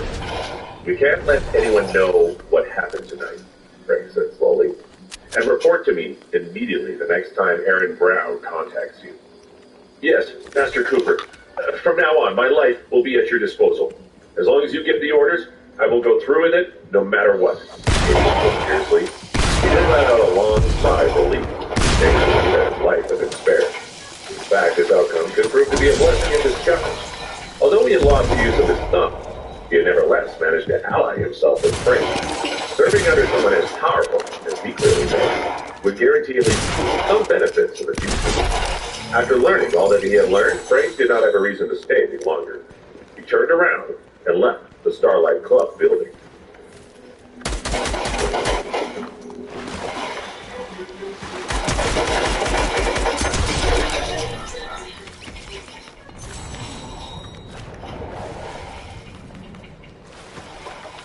Episode 13, Frank's Arrangement. After dealing with the situation at the Starlight Club, Frank Cooper finally returned home. On the way, he had thought long and hard about how he should handle the situation regarding keeping Jessica and her parents safe. That night, he made a call to Tom Moore and gave him some instructions on what to do. The next day, while Jessica went straight to work at the company, Frank, on the other hand, went to a small coffee shop and ordered himself a latte. After waiting for around 5 minutes, he saw a brand new black BMW 530 come to stop in front of the coffee shop. Immediately, a young man with an energetic air about him stepped out of the car with a determined look. He then walked briskly into the coffee shop. He was very handsome and fit, looking like someone who had just spent several years of service in the Army. Mr. Cooper, it's a pleasure to meet you. My name is Patrick Gomez. I have brought over the car you requested and am prepared for your questions, Patrick said as he straightened his back and stood in front of Frank as if he was getting a report. Frank looked at Patrick and nodded slightly. He appeared to be a good young man. After the events that had taken place at the Starlight, he had immediately decided to arrange bodyguards for Jessica. Originally, he wanted to ask Peter Cole, the manager of the Lauder Group, to transfer over a few disciples who had been trained in martial arts. After all, as an executive of the Lauder Group, Peter had most likely attained a high level of mastery of martial arts himself. Frank figured his disciples would not be ordinary either. But on second thought, Frank had decided to give up on that idea. Although that would certainly have ensured Jessica's safety, he nevertheless wanted to avoid having the people from that circle come into contact with Jessica's family. The main reason for this was that those training in ancient martial arts lived in a completely different world from those in the secular world. One way or another, it would probably cause some problems in the world if he were to make such arrangements. Therefore, he had ordered Tom to find a retired soldier to act as Jessica's personal driver. At the same time, he asked for a car that suited Jessica's current status. Tell me more about yourself and your qualifications, Franklin said. Yes, Mr. Cooper. I joined the Army when I turned 18 and worked as a scout for 5 years. I just retired as a soldier this year, so I decided to return to my hometown to look for work. For the time being, I have yet to gather any other work experience. Patrick answered honestly. Frank nodded to himself and decided that Patrick met his requirements very well. Not only did he have a rather simple background, but he had come from the Army. He seemed to have a kind personality, but was also obviously disciplined. It seemed to Frank that he possessed the necessary skills to deal with ordinary thugs and hooligans. From now on, you will be the driver for my wife, Jessica Walton, but you will be mainly hired to protect her safety. If there is an unexpected situation that cannot be dealt with, call me immediately, Frank said seriously. Everything else she does will have nothing to do with you. Understood, Mr. Cooper. Thank you for giving me such an opportunity, Frank said in excitement as he straightened his posture. He had been staying back home ever since he retired from the Army. He had just made his way to New York City when he managed to discover a well-paying job with a monthly salary of $1,500 a month. In addition to the other $1,500 personally given to him by Frank, he had, without a doubt, hit the jackpot. All right, drive to the Symphony Tower.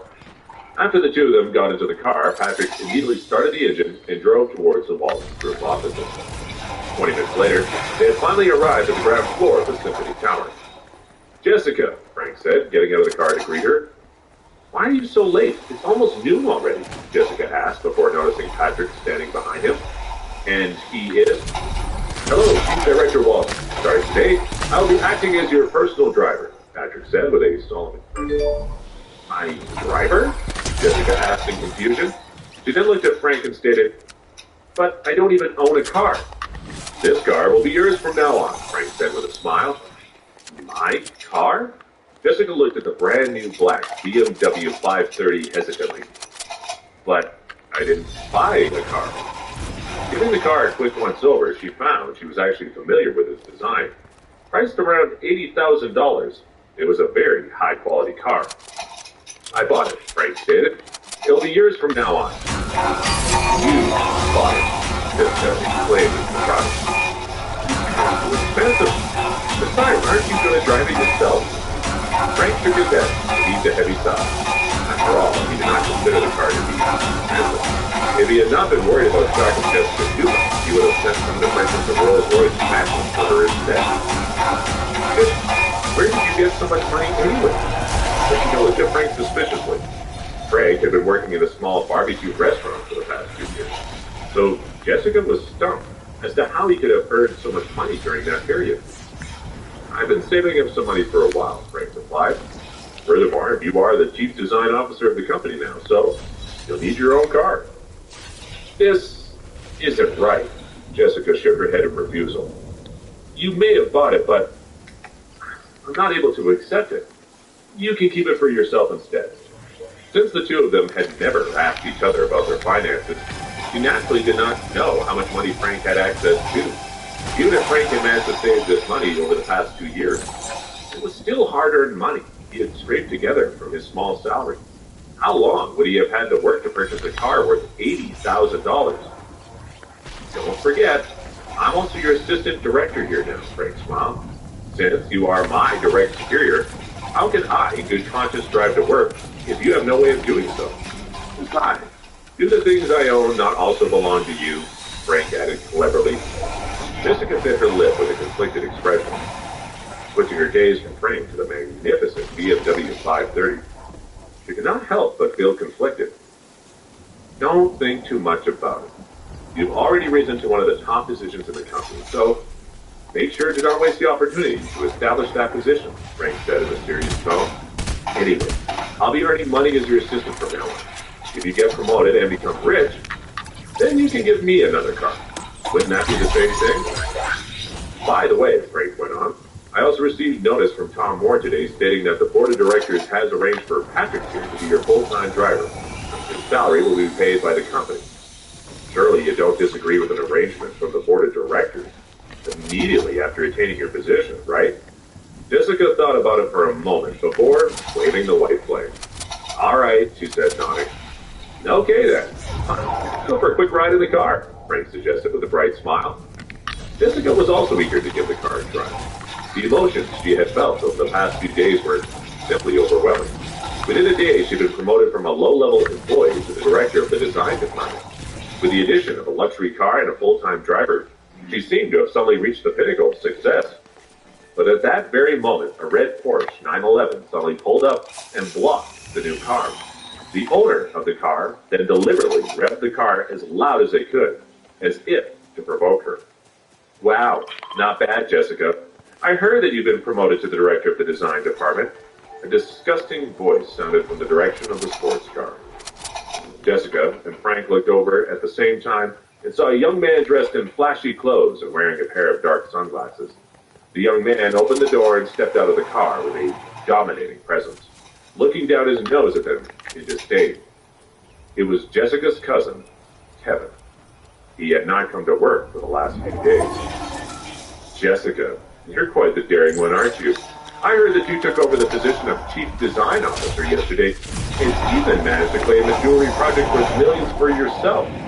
Kevin explained with a playful expression. How dare you?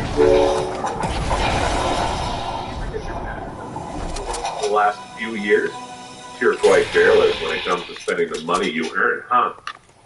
Kevin, what are you even talking about? Jessica asked angrily. Can your family even afford a car worth this much? Maybe I'll have to let the finance department know it needs to take a look at your account, Kevin said with a calm expression. You watch who you're talking to, Kevin, Frank said plainly.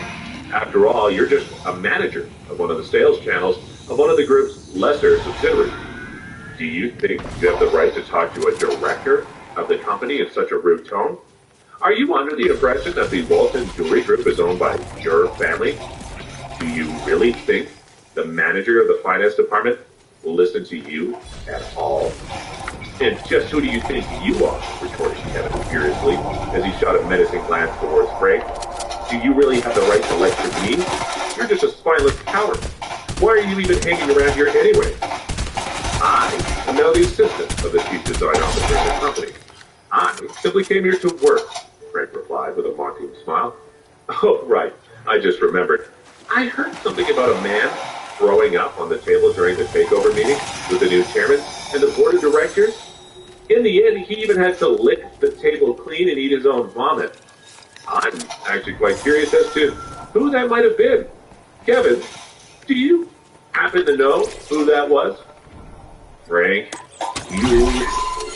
Kevin fumed in rage upon hearing these mocking words.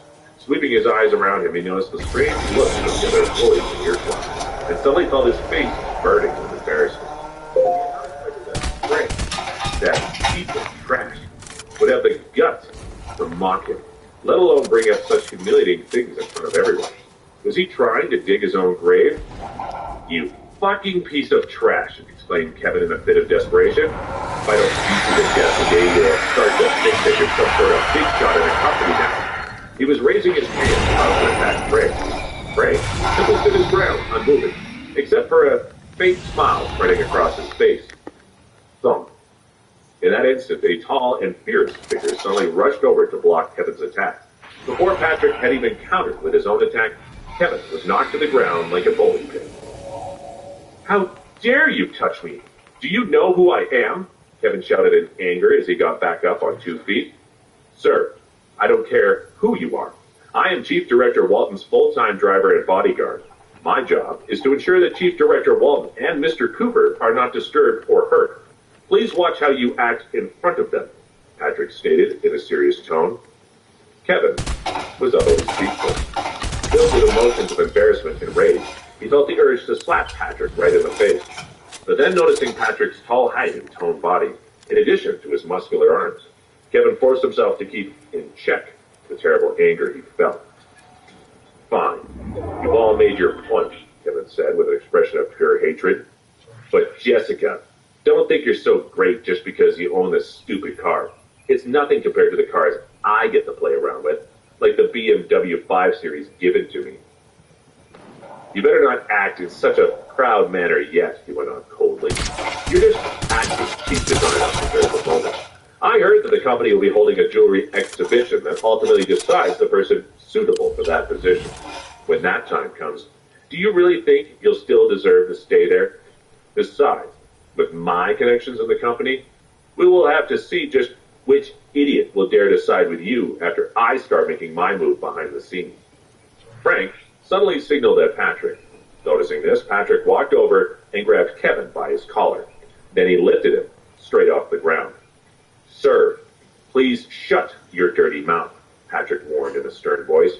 Your car is improperly parked and blocking Chief Director Walton's car. I think you should drive your car away immediately. As soon as Patrick let go of his collar, Kevin landed heavily on the hard asphalt and fell onto his back.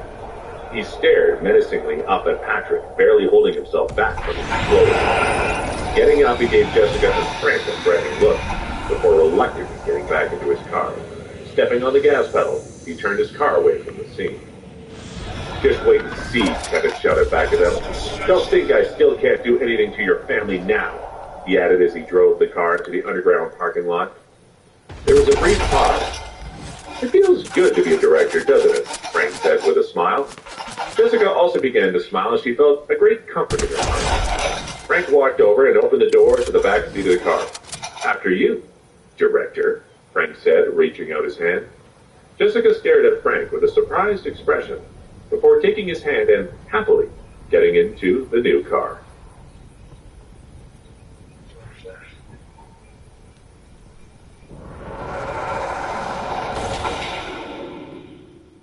Episode 14, Reunion. Late in the afternoon, Jessica Walton was still hard at work in her office, carefully processing the paperwork for the King of the World project. After receiving a text message, Frank let Jessica know that he would be going out, then took the elevator down to the lobby. When he arrived at the entrance of the Symphony Tower, a black Bentley was already waiting for him on the other side of the road. Half an hour later, he was at the New York Hilton. Following the lead of an elderly butler, Frank walked into a luxurious office on the 26th floor. In the middle of the office, Michael Thompson sat alone in a large chair, wearing an indifferent expression, which perfectly fitted the dignified appearance he believed a man of his status should maintain. Frank pulled another chair over and sat down. Weren't you sure that I would come back and beg you on my own? He asked lightly. Why did you call me? Are you getting impatient? It looks like you really won't be coming back to the Thompson family no matter what, Michael replied with a calm expression. Didn't I already tell you that? I made the decision to cut all ties with you and your family after that day, Frank said indifferently. If you don't want to go back to the Thompson family, I won't force you to do so. Just as I gave you the space to make the choice to leave the family at the age of 8, Michael said. Divorcing your mother is one of the few things I've done wrong in my life.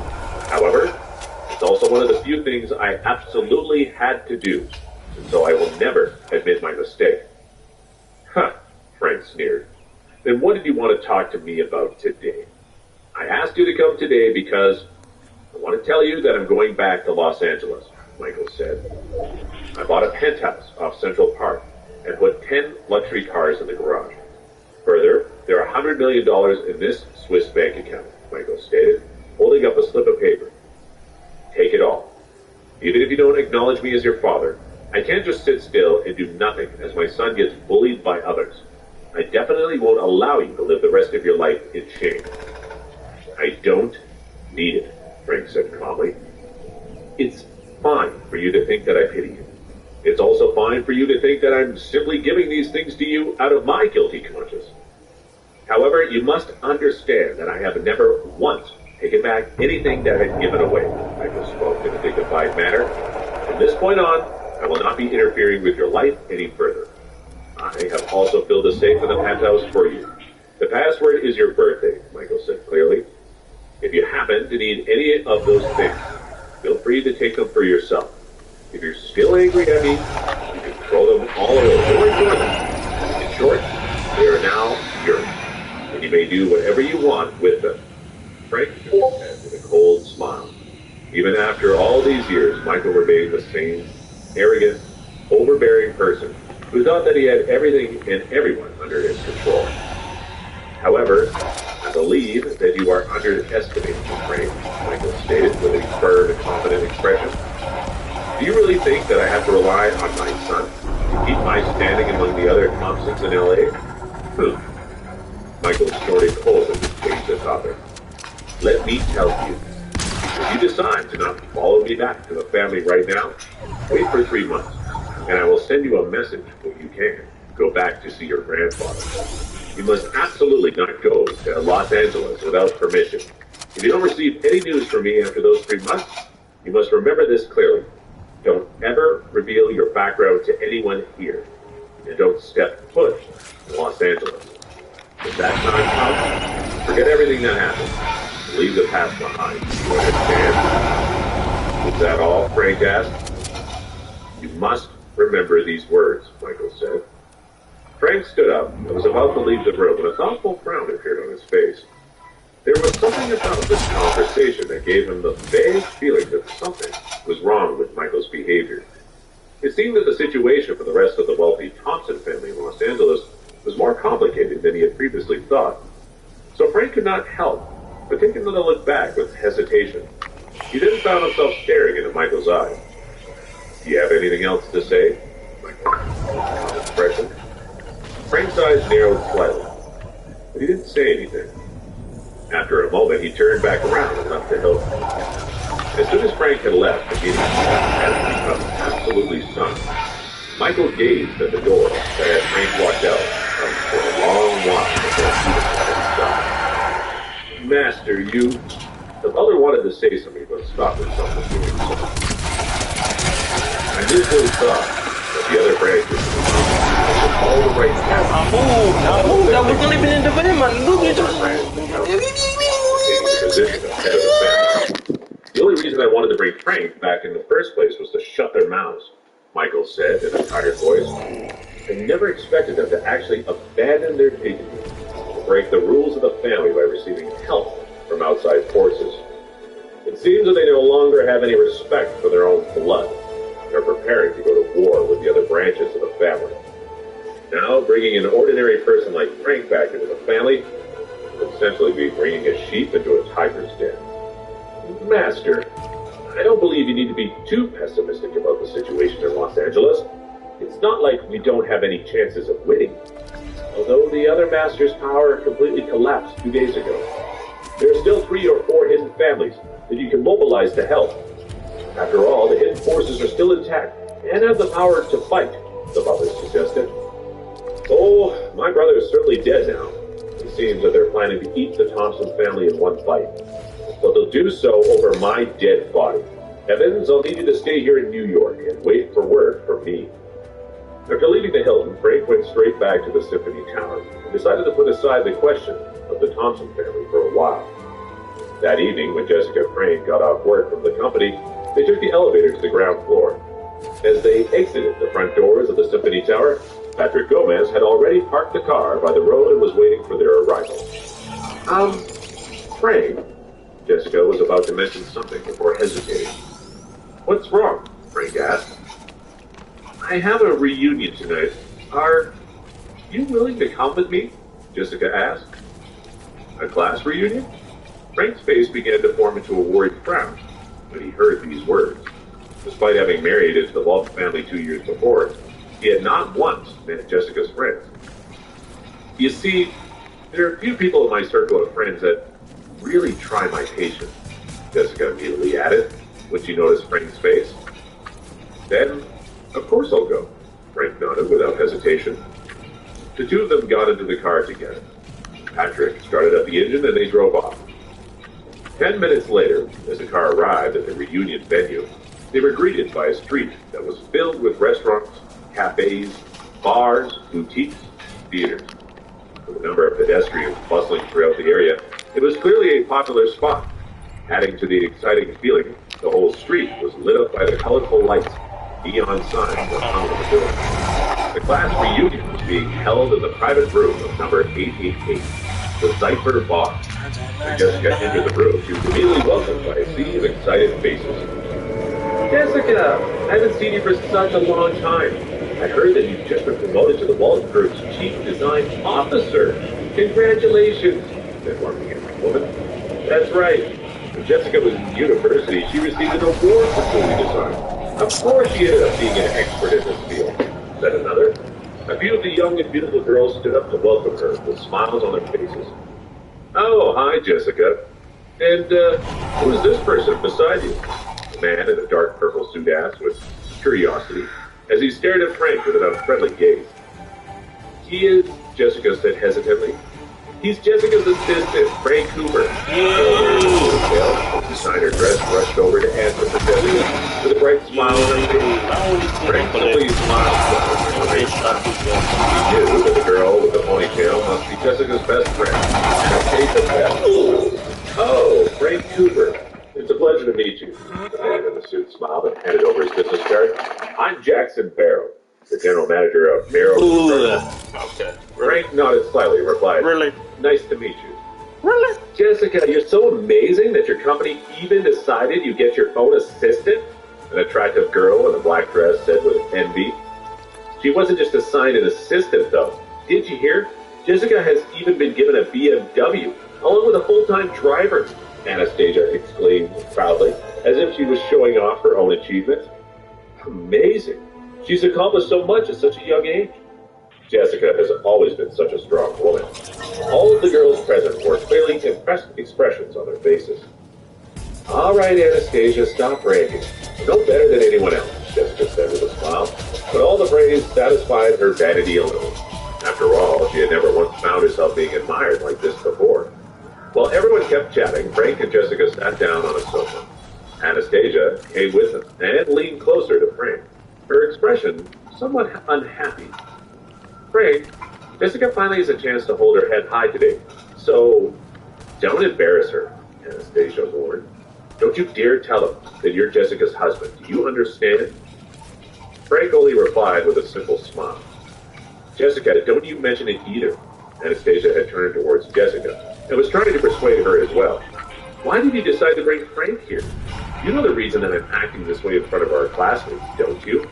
At this pace, you can end up as the most successful of our class. Don't let Frank ruin this new image of yours, Anastasia went on insensitively, completely ignoring the fact that Frank was sitting right next to them. All right, Anastasia, let's not talk about this in front of all our friends, okay? Jessica said seriously. At this time, one of the girls loudly suggested, how about we make this reunion also a chance to celebrate Jessica's achievements together? Come on, let's have a toast. Cheers! Cheers! The group of people all raised their glasses and toasted their friend. When everyone had settled in their seats again, Jackson Barrow suddenly took a small, exquisite gift box from his pocket and opened it in front of everyone. Inside was a dazzling and sparkling ruby necklace. It was obvious immediately that it was of exceptional quality. Jackson rose and walked over to where Jessica and Frank were sitting. Jessica, congratulations on your promotion to a director of your company. I hope you'll be willing to accept this small gift of mine, he said, as he presented her with the gift box.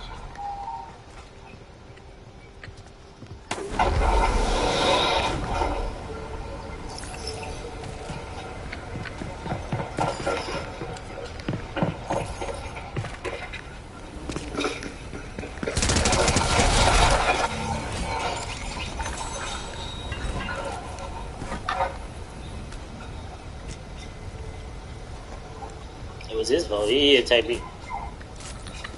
I ain't doing that.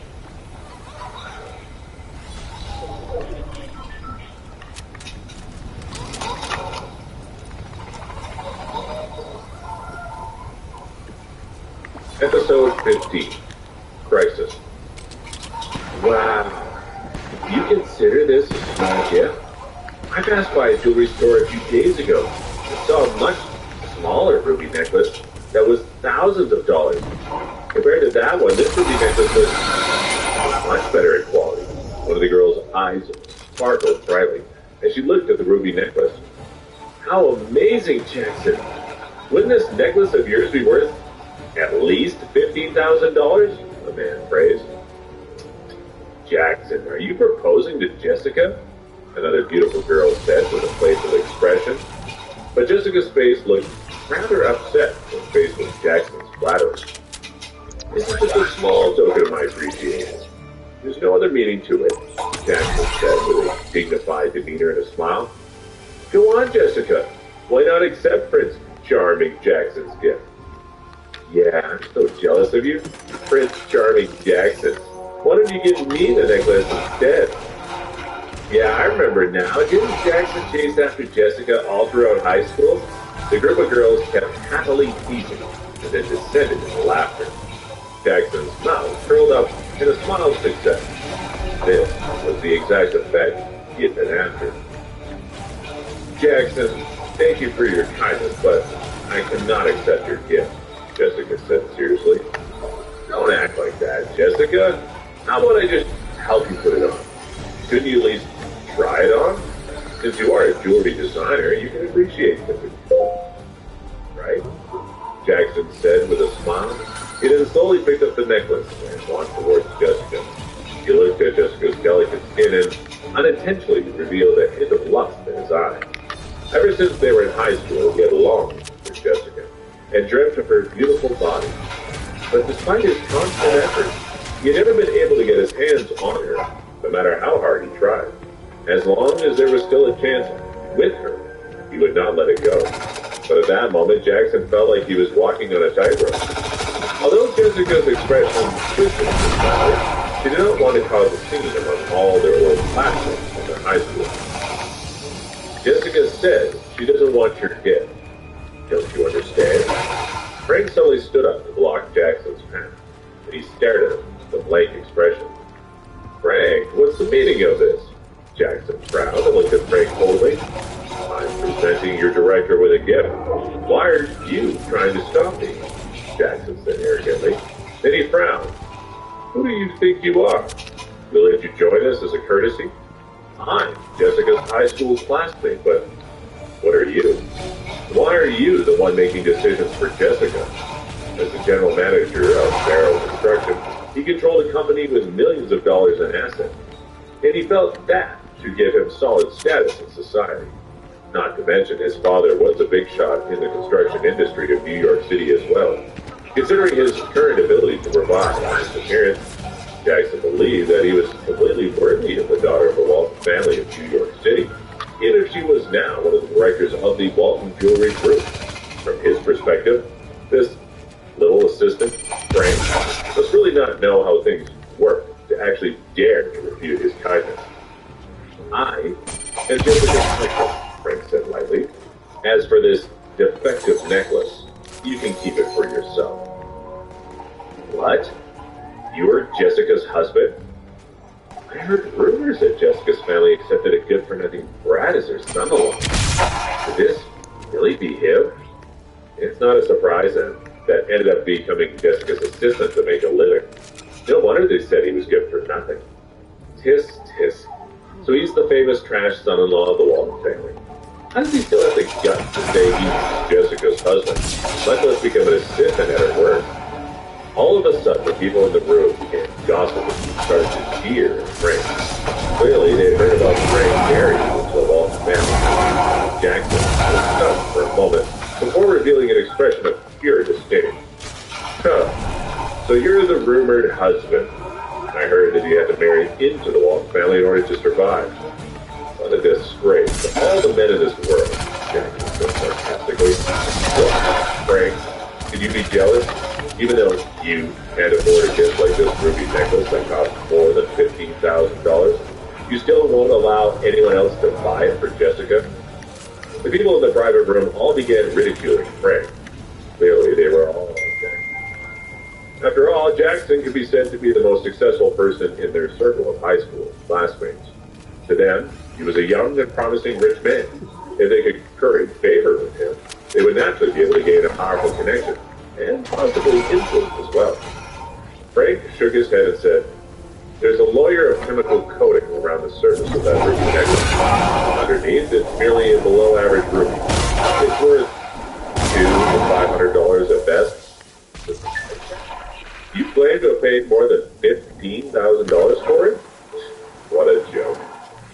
When Jackson had opened the gift box, Frank had seen that this ruby necklace was artificially enhanced. It had been refinished to look like it was darker and more intense color when it was, in fact, a rather common item in the market. Frank had not initially intended to expose him, but he had also not expected Jackson to act so shamelessly as he just had. It was fine with Frank if Jackson wanted to pursue Jessica in front of him. After all, he had not yet built up enough confidence to tell them about his relationship that they were married. But to think that Jackson not only wanted to touch Jessica, but even dared to lie to them all about such an obviously cheap item was too much. What did you say, you piece of trash? You said my necklace was a fake? Jackson had been caught off guard for a moment, but then began to get riled up. What a disgusting accusation to make. I personally bought this ruby necklace with my own money. Are you trying to make me look bad because you can't afford it yourself? Jackson exclaimed angrily. Then he looked at Jessica with a regretful expression. Jessica, it's such a pity that you're married to such despicable trash. This kind of person will just end up embarrassing you, make you suffer for the rest of your life. That's right, said one of Jackson's lackeys in support. Just think about how ridiculous Frank sounds.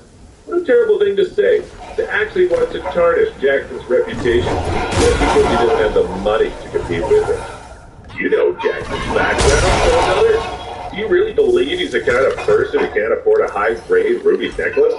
I heard Frank was a loser, but I didn't expect him to be so deceitful. How disgusting. Frank, don't embarrass Jessica anymore. Did I warn you not to speak nonsense? You don't know what you're talking about. You still want to make a fool of yourself. Anastasia criticized Frank with a face full of disgust. Frank's eyes turned frigid cold as he looked at Anastasia. While Anastasia had planned to do right for Frank, she could not help but shut her mouth in fear after meeting with his sharp gaze. The Frank she saw at that moment seemed to be totally different than he'd been minutes earlier. Crash. Without warning, the door to the room was suddenly open. A fierce-looking young man, flower tattoo on his arm, had barged into the room, holding a thin-looking man in his wig. He emanated a menacing presence full of violent intent. Is that idiot one of your friends? This damn bastard got himself so drunk that he just spilled his glass of wine on my face.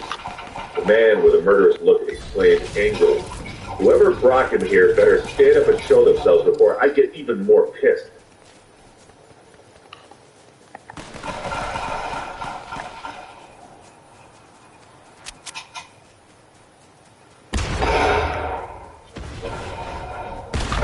Episode 16, Black Snake Terror. There was a brief silence in the private room. The thin boy, who had been beaten to a pulp, was one of the classmates who had come to the class reunion with a group of others. He had even joined Jackson in mocking Frank. Jackson coughed dryly and said, "Let him go." "Do you think I'll let him go just because you say so? Who do you think you are?" The furious-looking man questioned Jackson while shooting daggers at him with his eyes. "Who am I? I'm about to show you," Jackson exclaimed as he rushed forward and slapped the man in the face. "My name is Jackson Barrow. I'm the owner of the Barrow Construction Company. Since the Zypher Bar was renovated by my company, I've become acquainted with its boss. You little bastard. Why are you still standing here?" Jackson said arrogantly. "Jackson Barrow? Barrow Construction Company?" The man was just about to fight back when he hesitated for a moment. Then he suppressed his anger and walked out of the room, yelling behind a warning, "Just you wait." "Jackson, thank you so much." "Jackson, you're so amazing. You should have seen that thug's face after you told him your name." "That's right. We should all be more like Jackson." The group of people in the room were practically falling. Jackson sat back on the sofa like a king and took a sip of his drink. Jackson's business often brought him into contact with people from the underworld, and he had needed to teach these kinds of hooligans a lesson many times. He never had any trouble, so he was not worried about anything this time either. As a matter of fact, that guy had been really a good punching bag for him to show off his strength in front of Jessica. That hooligan just now can only pull people weaker than him. Standing in my presence, on the other hand, he naturally had to pay his respects, Jackson exclaimed with a prideful and arrogant expression. But that isn't all. Our Jackson is very well known on this street. Unlike other people who only know how to attach themselves to others and not have to do anything. When that thug barged into our room just now, he did not dare to utter a single word, one of the girls said in a pointed tone as she stared at Frank. Jackson smiled and said, "Ah, I think you're right. The only person in the room you could be referring to is Frank, right? Jessica, did you see that? Do you think this good-for-nothing brat has the ability to help you in such a situation? He definitely has no way of keeping you safe. Which bastard is Jackson?" At this moment, an angry shout sounded from outside the room. Suddenly, a man with a long scar on his face barged into the room with 7 or 8 other thugs holding onto steel rods. Standing next to the man with the scar was the flower-tattooed man who had just been slapped by Jackson. "Which one of you idiots had the guts to hit my cousin in my club?" The night-scarred man demanded coldly, with a beer bottle in his hand. Looking at his expression, everyone in the room cowered with tense faces. "What? Black Snake?" Jackson's face, too, revealed a terrified look as he recognized the man. Black Snake was a widely known figure in Gourmet Street, and he owned part of the shares in the Zypher bar. "No, Brother Snake, this is a misunderstanding. I had no idea that person was your cousin," Jackson said in a panic. "I am Jackson Barrow, the son of Daniel Barrow. Barrow Construction Company is owned by my family." Jackson was more than able to teach some hooligans a lesson, but he did not dare to mess with Black Snake, who was both richer and more dangerous than he could ever imagine. All he could do was lean on his family connections. "Daniel Barrow?" Black Snake frowned, and asked one of his men beside him. "That name sounds familiar. Old 8? Is he that little boss who had dinner with me last night?" "Yeah, Black Snake, that guy was Daniel Barrow." "Black Snake, can you cut my dad some slack? Let's just forget about all this. I've got some of your favorite wine to make it up to you," Jackson said after realizing that his father had some sort of connection to Black Snake. "Huh, cut you some slack," Black Snake retorted in disdain. "Don't you know that your father only shows up to lick my boots? I thought you were someone worth knowing, but you turned out just another punk who wishes they were important." Black Snake's sneered. Slap, slap, slap. Black Snake walked up and gave Jackson 3 heavy slaps in the face, leaving behind red traces on his palm and his face. "Hold him down, cousin. Keep hitting him. After he passes out, we'll throw him into the river to wake him back up," Black Snake said casually after taking a long drink from the bottle. 2 burly men slowly pushed Jackson down hard on the table. The face of the man with the flower-tattooed arms fumed with pure rage as he vented his anger by slapping Jackson as hard as he could. "Black Snake, please, stop. There's the daughter of the Walton family in the room. Please, forgive me for the sake of the Walton family," Jackson shouted as he begged for mercy and mentioned Jessica. "The daughter of the Walton family?" Black Snake frowned and squinted his eyes at the others in the room. "Jessica, you're director in the Walton Group now. You must have some weight in the Walton family. Say something for Jackson," a few of her classmates tried to persuade her. "This is Jessica. She's a member of the Walton family and a director of the Waltons Group. Black Snake, your men have already beaten that man to a pulp. Why don't you pay the Walton family some respect and end the matter here?" Anastasia stood up and said. "The Walton family, huh?" Black Snake said with a mocking smile. "The Walton family is nothing. Do they have any say in anything that happens in this part of Brooklyn?" But as he was speaking, Black Snake looked Jessica over from head to toe, and his eyes lit up with a trace of something wicked. "Jessica, is she the famous beauty of the family we've all heard about?" Black Snake said as his eyes filled with love. "I heard that the Walton family arranged a useless club." What a pity for a woman as beautiful. Since Jessica had been dressed for her new executive job, she happened to look particularly stylish and fashionable that day. And in addition to her natural beauty, it would be an understatement to say that her figure was impeccable. It was no wonder that many straight men could have been attracted to her appearance.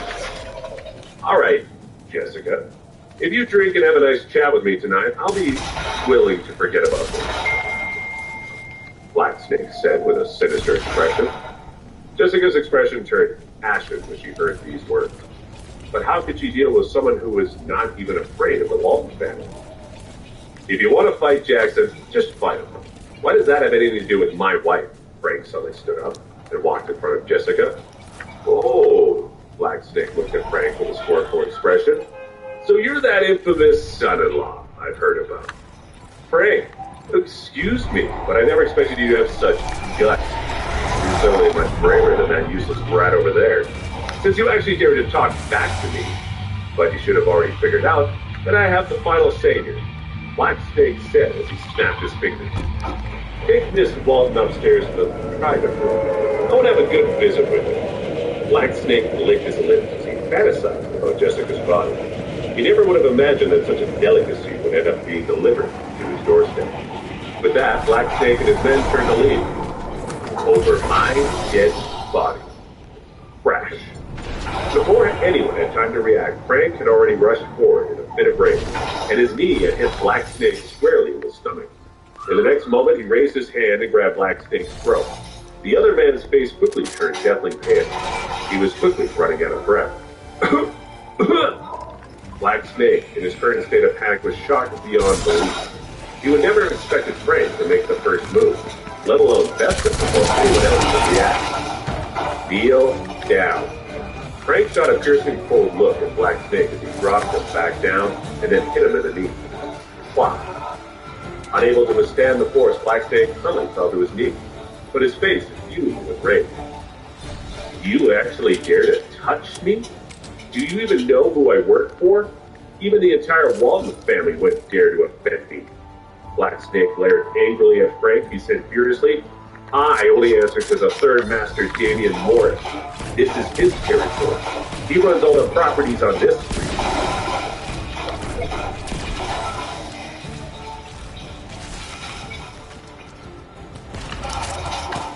Episode 17.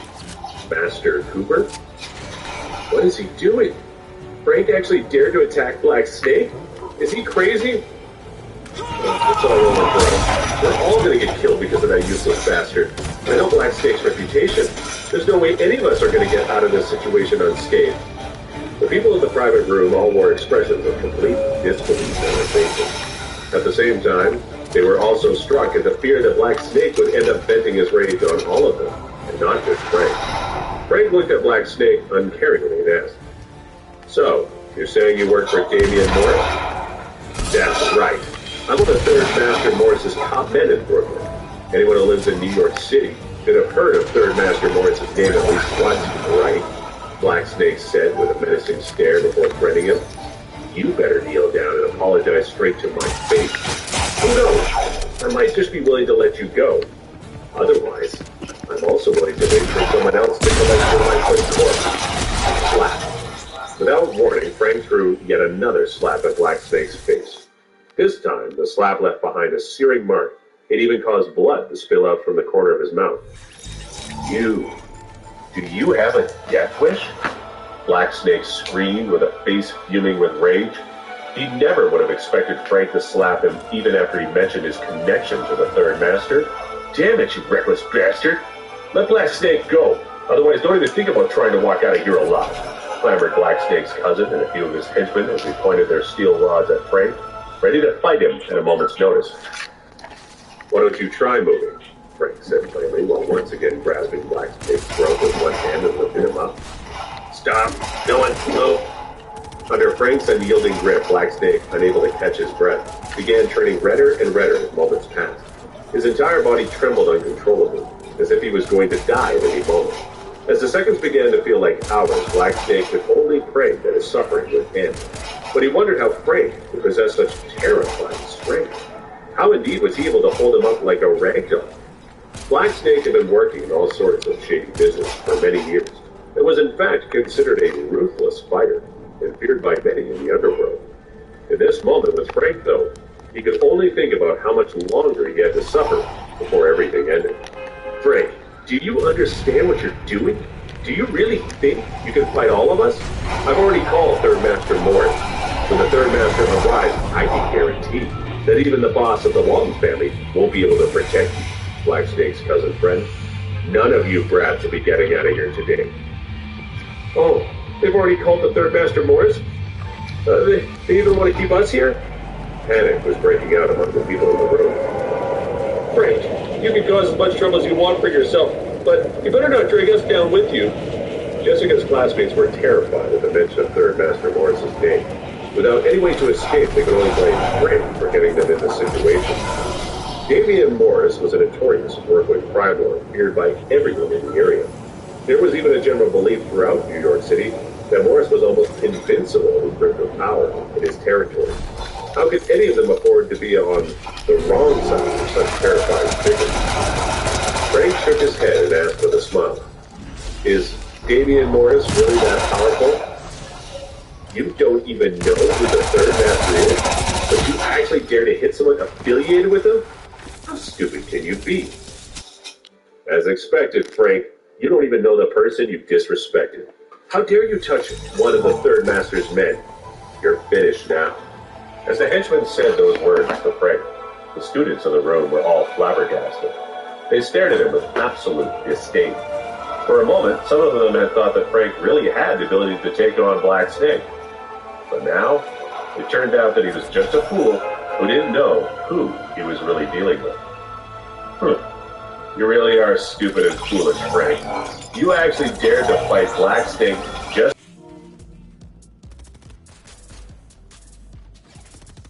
Jackson Barrow said coldly. Somehow he sounded even more disrespectful than Black Snake's cousin when he spoke. Everyone could only shiver in fear as they waited for whatever was coming next, picturing scenes of bloodshed when the Third Master arrived. Some of them actually wondered if it would be better for them to kill themselves now than to suffer the wrath of Third Master Morris. "You are such a despicable bastard." Slap. As he uttered those words, Frank slapped Jackson's face with enough force that it caused him to spin around twice before falling and rolling like a top. "Frank, forget it, let's just go," Jessica suggested with a worried expression. From her perspective, Frank was acting far too impulsively, without any regard to the consequences. Frank had immediately threatened Black Snake and even forced him to kneel before him, turning him into a sworn enemy. She believed violence could never really solve any problems, but would instead lead to even more. Now that the situation had escalated to this state, she could not think of any way to solve the conflict now. Nonetheless, she could not help but feel a little touched from the bottom of her heart. After all, Frank had stood up for her without thinking about his own safety.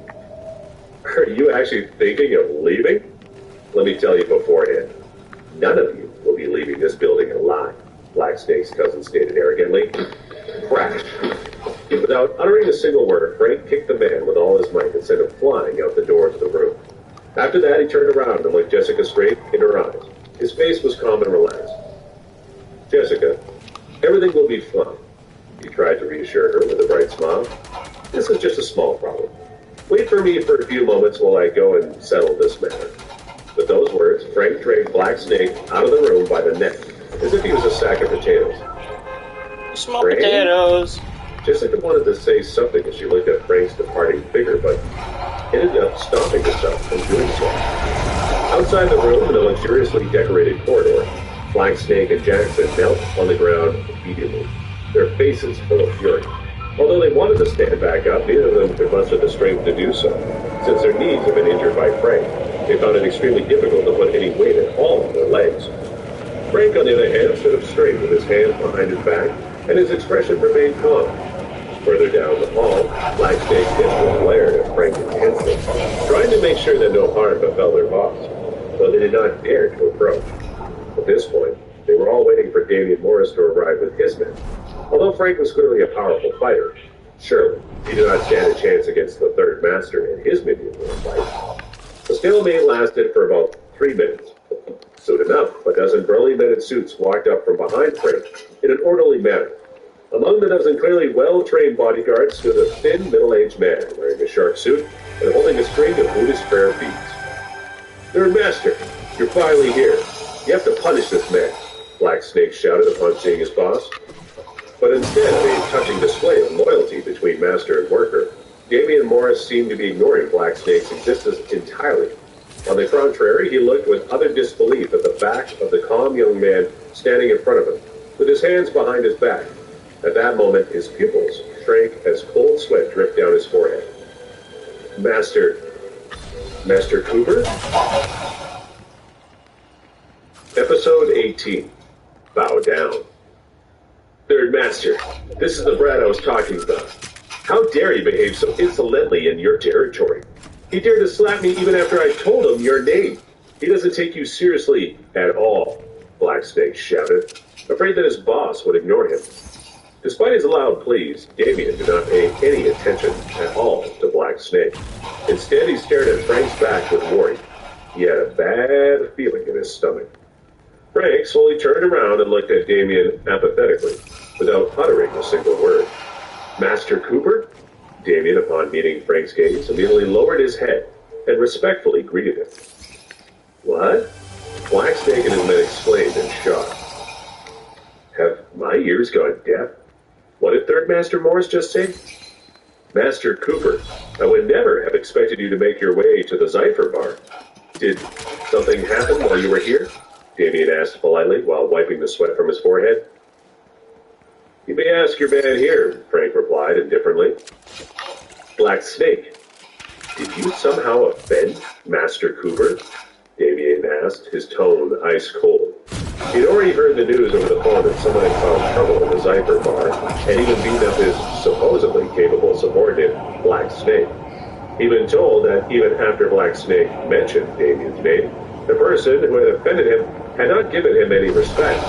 So he had decided to bring his men here to deal with this troublemaking person. However, he never could have anticipated that the person in question was going to be Frank Cooper. Third Master, I was just casually joking around with Jessica when Frank suddenly stepped in and attacked me. You have to help me get an apology for this matter. Black Snake was not convinced as he added. Damien, did you bring your men here to help me get an apology? Frank asked calmly.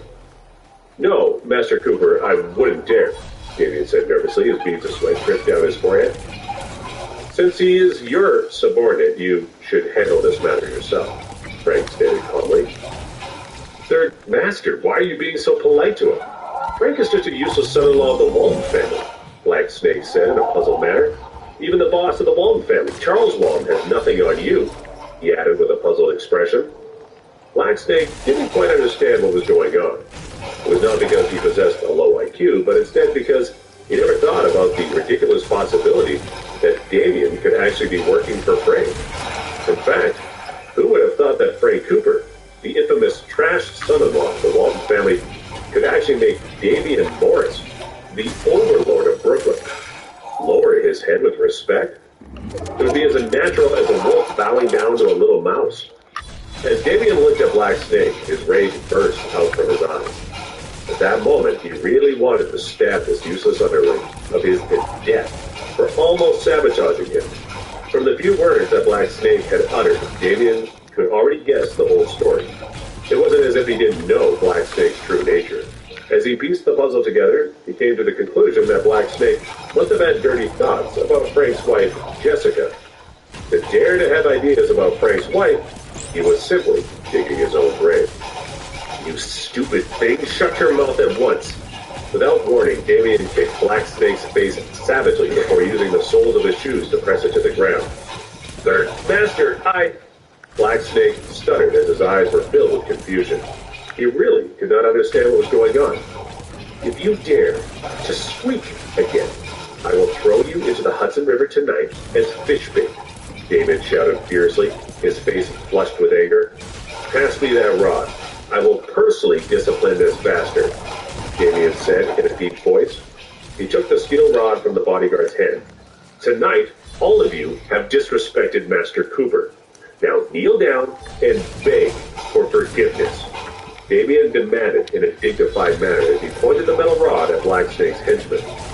Thus, without any hesitation, all of Black Snake's men knelt down and lowered their heads to Frank. This whole scene had them utterly stunned and confused. From these thugs' perspectives, Damien was seen as a figure similar to a kingpin in Brooklyn. Jackson, who was already kneeling on the ground, stared in front of him in disbelief and wondered how we could get out of this. Under Third Master Morris's cold gaze, he also bowed his head to Frank and begged for mercy. Master Cooper, please forgive me. I was wrong. I was blind to have disrespected someone like you, Jackson said timidly, thinking back to how he had ridiculed Frank earlier. He felt like his soul was about to disappear from his physical body. Seconds before, he had believed that he would be able to use his father's connections to take revenge on Frank after returning home. But at this moment, all thoughts of revenge had vanished completely. Only now did he realize how big of a difference in power there was between him and Frank. 5 minutes later, Frank finally returned to the rest of the party in the private room. Jackson followed behind him obediently, cradling his half-crippled arm. Frank, what's going on? Has the Third Master arrived? Jessica asked in a worried tone. Frank smiled and said, Don't worry. Everything has already been dealt with. Jessica, let's go home. Everything has been dealt with? Jessica asked out of curiosity, but did not dig any further. Frank, too disinterested to care about the other people in the room, walked out of the door, followed by Jessica. Jackson, what happened to your arm? One of the guys in the room asked in confusion after noticing that something was wrong with Jackson's hand. Jackson forced a smile and replied, I accidentally twisted my hand just now. Jackson, this Frank is way too arrogant. He dared to hit you and just left without even saying anything to you? Aren't you going to do anything about it? Are you still going to be pursuing Jessica in the future? The girl asked suspiciously. What are you talking about? What lesson? What pursuit of Jessica? If anyone dares to mention such outrageous things again in the future, I will cut off all connections with them, Jackson warned in a serious voice. Jackson, is Third Master Morris here right now? What exactly happened outside? Everyone in the room was listening curiously. Don't dig too deep into this. I don't really know what happened either. Jackson looked at Frank's departing back with a complicated expression. He wanted to tell them what the problem was, but he didn't dare to. After all, the infamous Damian Morris had actually called Frank his master. What the hell was going on? Meanwhile, Frank and Jessica walked out of the Zypher bar and got into the car. Patrick started up and guided it towards their home in Hudson. In the backseat of the car, Jessica asked seriously, Frank, how did you really deal with Blacksnake? Don't tell me you beat him up with your fists. Frank replied with a chuckle. I really did teach him a lesson with my fists. If you don't want to tell me, then forget it. Jessica pouted and turned her head away. Although she was indeed curious, she did not want to press him anymore. After all, she did not really think of herself as Frank's wife in the usual sense. Over the next few days, Jessica buried herself in her work at the Walton Group and supervised the development project of her necklace design, the King of the World. Frank continued working with Jessica as her assistant as usual. Every day, he would discuss the details of this special piece with her and help make sure the project ran smoothly. 3 days passed like that. The 4th day was the day of the jewelry exhibition. The exhibition was set to be held at one of the largest buildings in New York City, the Pinnacle Commercial Plaza. Since this business event was extremely important, the Walton Group had invited representatives of the major jewelry companies and experts in the industry to attend. On this day, Frank did not go straight to the company offices. Instead, he went to meet with someone from the Marine Real Estate Company early in the morning. He planned to purchase a comfortable condo and wait for the right time to tell Jessica and her family they would be moving. North of the offices, in the center of a bustling area, stood a building known as the Water Garden. The neighborhood was built on the banks of the Hudson River. Not only was the location perfect, but even the scenery and environment of the neighborhood were first-rate. Out of all of New York City, the real estate in this particular area was considered some of the most desirable. Condos were being sold for the price of almost $1 million. From Frank's perspective, the homes in this district seemed to meet his requirements perfectly. Not only was it a more relaxed area, but fashionable enough that someone could live there for their entire life. Under the guidance of the company's salesperson, Frank went up to an empty suite on the 12th floor of the Water Garden to take a look. The finishes were quite exquisite, as most of them were made out of mahogany. Scanning the room with a single glance, Frank seemed to be satisfied with the place. Sir, the total price of the suite is $1.3 million. Are you interested in buying it? The realtor asked skeptically. At this point, he hadn't bothered to tell Frank anything about the suite. If it hadn't been his job, he would not have even given Frank a second look. From his perspective, Frank wore amounted to less than. Furthermore, he noticed that Frank had arrived in his company's Jetta, so he clearly did not own his own car. Connecting everything together in his mind, the realtor shook his head. He did not believe that this poor man could afford anything in this small yet expensive neighborhood. Judging by his he'd be able to pay the down payment of one of these homes. Ding! At that moment, Frank's phone suddenly rang. Jessica's anxious voice could be heard coming from the other end of the call. Frank, come to the company immediately. The finished prototype of the King of the World has been stolen.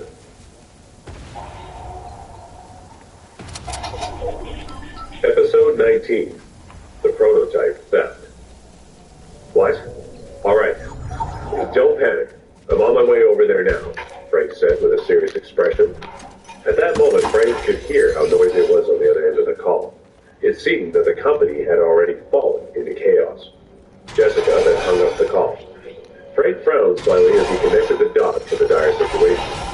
Since the next day was the day of the jewelry exhibition, the theft of the King of the World had clearly been planned by someone in order to sabotage Jessica.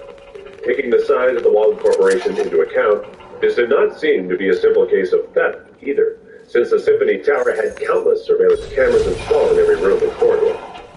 Sir, you aren't going to purchase this suite, right?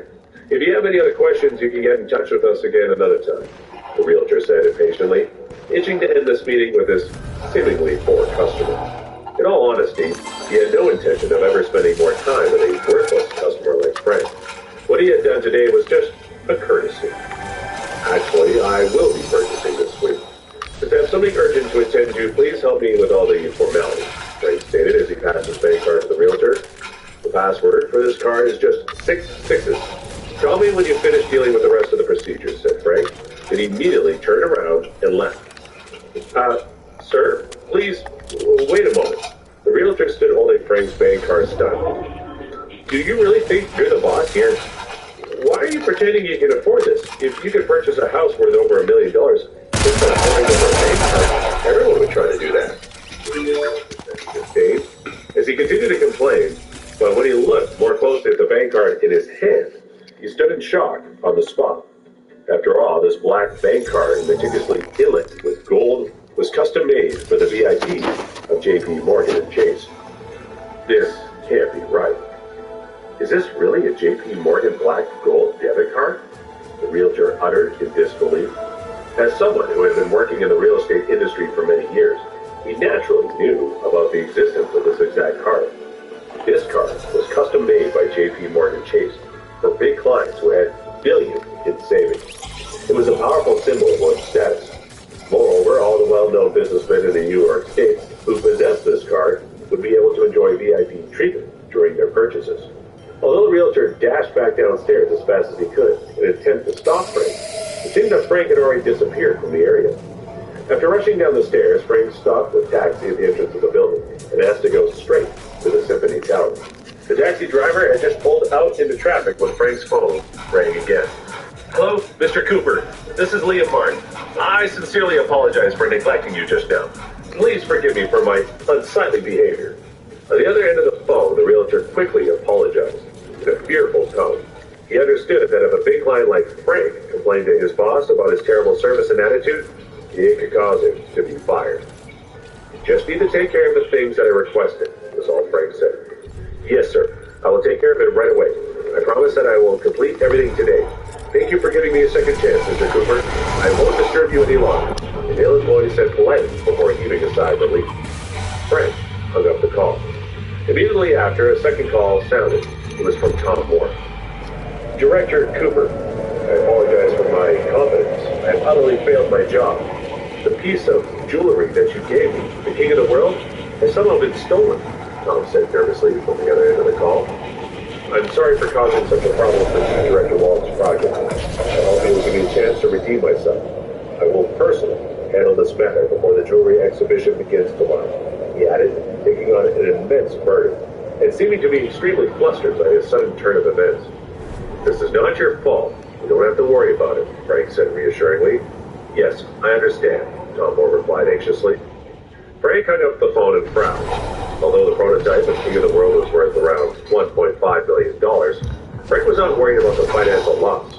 Instead, he was furious about the fact that someone actually dared to steal the jewelry that he and Jessica had created together. Since this was the first piece that Jessica had designed as a jewelry designer, it possessed a special significance to him. Furthermore, he had planned for this creation to be standing in the spotlight of the jewelry exhibition tomorrow, and allow Jessica to make a name for herself in the jewelry industry. Just think, if there was actually a rat who wanted to ruin this opportunity for him. At that moment, Frank's entire body surged with determination, and his eyes burned with rage. 10 minutes later, the taxi finally arrived at the Symphony Tower, and Frank went straight to the 26th floor. In the office, more than 20 senior executives of the company were arguing fiercely as their faces fused with anger. Jessica, what do you have to say about this? You're the one in charge of this project. How could the prototype have disappeared immediately after it arrived last night? Tomorrow is the day of the jewelry exhibition. The company has already spent a great deal of money to publicize the King of the World. What are we going to do now that the finished product has been stolen? Are you just going to do nothing to turn our company into a laughing stock? I wonder if you were the one responsible for stealing it by colluding with outsiders. After all, a piece of jewelry is worth over $1 million. The other executives of the company all stared coldly at Jessica and made accusations without any proof. Unable to defend herself under everyone's accusations, Jessica wore an uncomfortable expression as she sat helpless in her seat. If you don't have evidence, then stop speaking nonsense, Frank said calmly as he walked into the office. Oh, it's Frank. Seems the good-for-nothing has finally arrived. I thought you ran away because you were afraid of your crimes. A harsh voice suddenly rang through the room. At that moment, Kevin sat gazing at Frank with a smug expression, seeming to be extremely pleased with himself. What are you trying to say? Frank stared at Kevin coldly. You're the assistant director, the person who came into contact with the King of the World every day, Kevin said cuttingly. It just so happens that you were not in the building when the jewelry disappeared. So naturally, we all suspected you were the one to blame for stealing it. That's right. Frank, we have every reason to suspect that you were responsible for this serious crime. You're one of the few who often come into contact with the King of the World and knows the exact location of where it's stored. Furthermore, you're a new employee in the company who has absolutely no credibility. Besides, seeing as that piece of jewelry was worth over $1 million, I think that you must have succumbed to temptation and stolen the prototype. Am I right?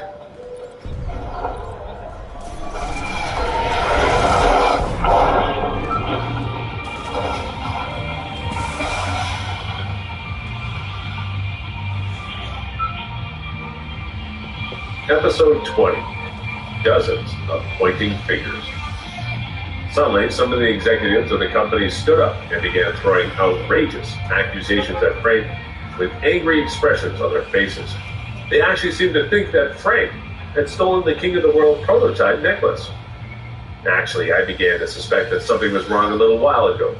Although Jessica had only been in her new position for a day, she had already bought a car that was worth at least $80,000, Kevin exclaimed with a serious expression as he analyzed the situation. Who knows, maybe we can assume that the car was just one of the things she bought after selling the jewelry, since it was worth over $1 million, seeing as how she spends her money recklessly.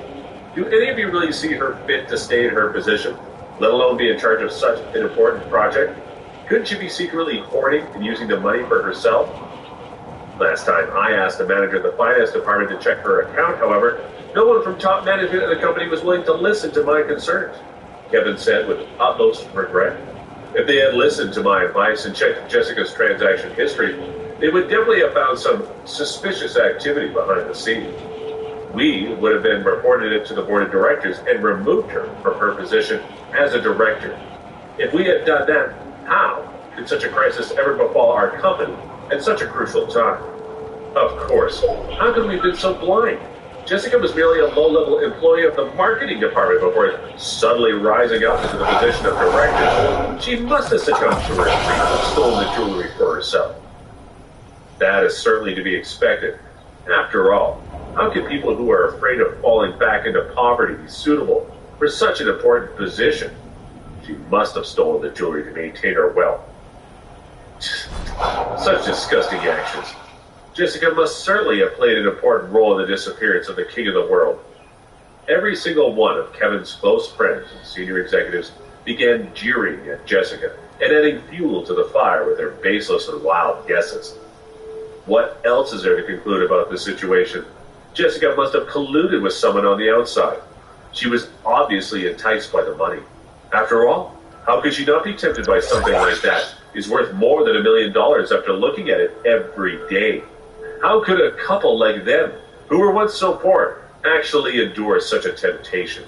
Kevin spoke as if he were making logical speculations, step by step, like a detective. Kevin, shut up! You are simply trying to tarnish my reputation with these false accusations, Jessica exclaimed angrily with a furious expression. When she arrived at work that day, Jessica was the one who had discovered that the King of the World had disappeared from the safe. Despite her momentary shock, she had made the level-headed decision to examine the video from the surveillance cameras immediately. However, she had found that the company's surveillance cameras had all been purposefully shut down the night before. Furthermore, the power supply in the electrical room had been cut off for a short period of time.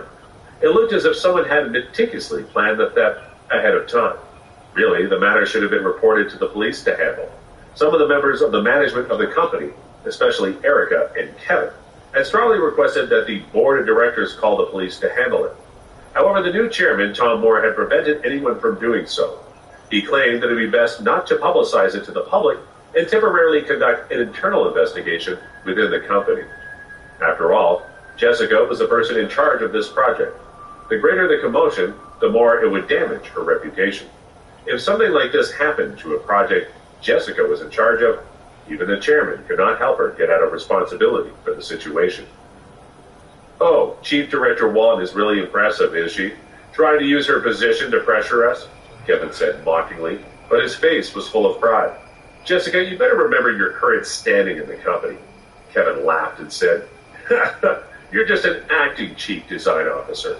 Only after successfully completing the King of the World project and going through the jewelry exhibition can you actually attain that position, Kevin said aggressively.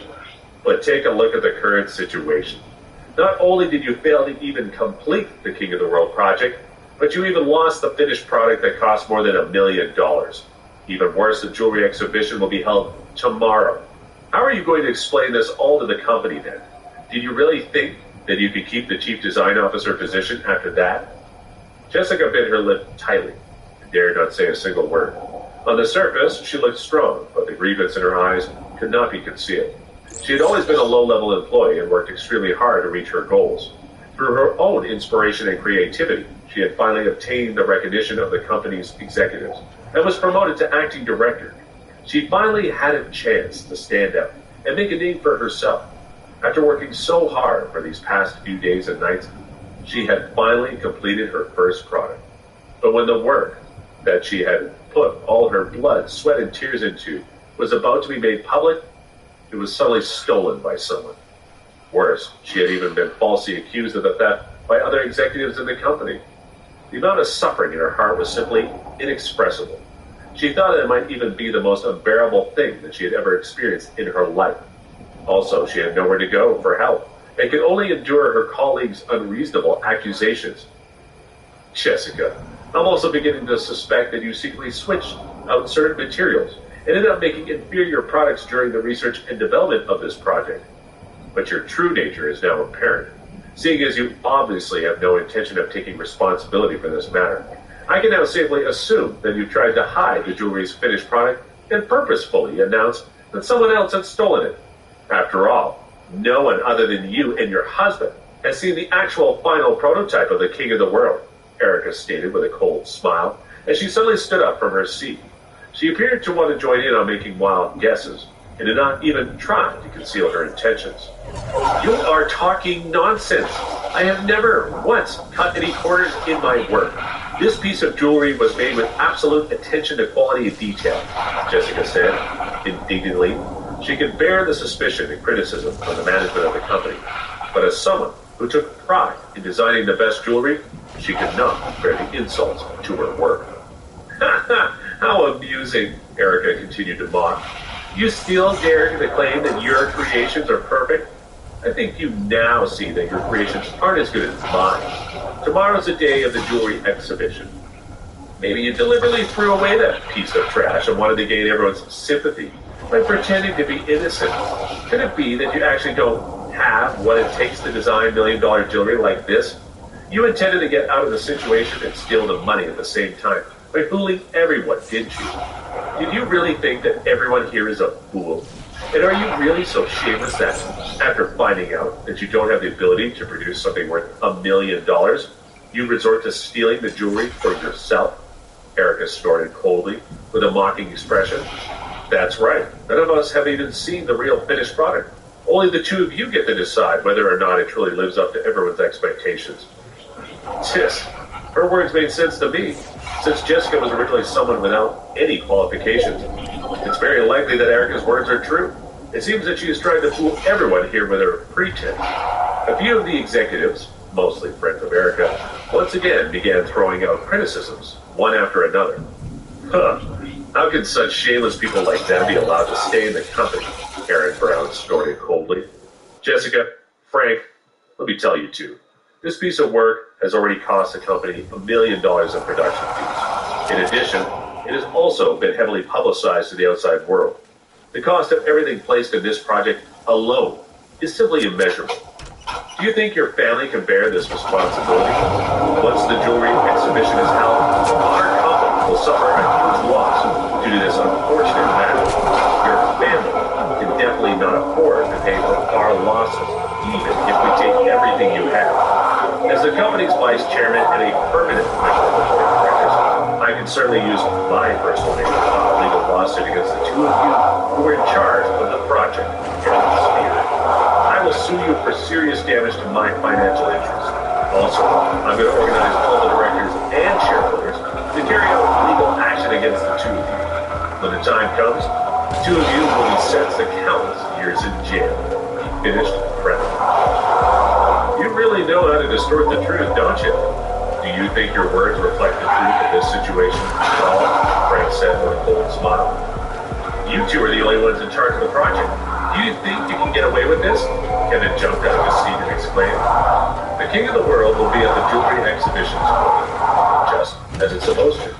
As you said, Jessica and I are the ones in charge of this project, so you do not have to worry about this matter whatsoever, Frank stated plainly. All right, how admirable. Since Frank is so confident, there's nothing much else to say. I truly hope you can keep your promise, Kevin said with a expression. Everyone in the room is a witness to your plan. Frank said it himself, right? The king of the world will definitely show up at the exhibition tomorrow. If it really doesn't show up, Mr. Cooper, we will sue the two of you and take you to court. When that time comes, the two of you will have no choice but to leave the company completely, Kevin said coldly, his eyes showing that he had gotten exactly what he wanted from this meeting.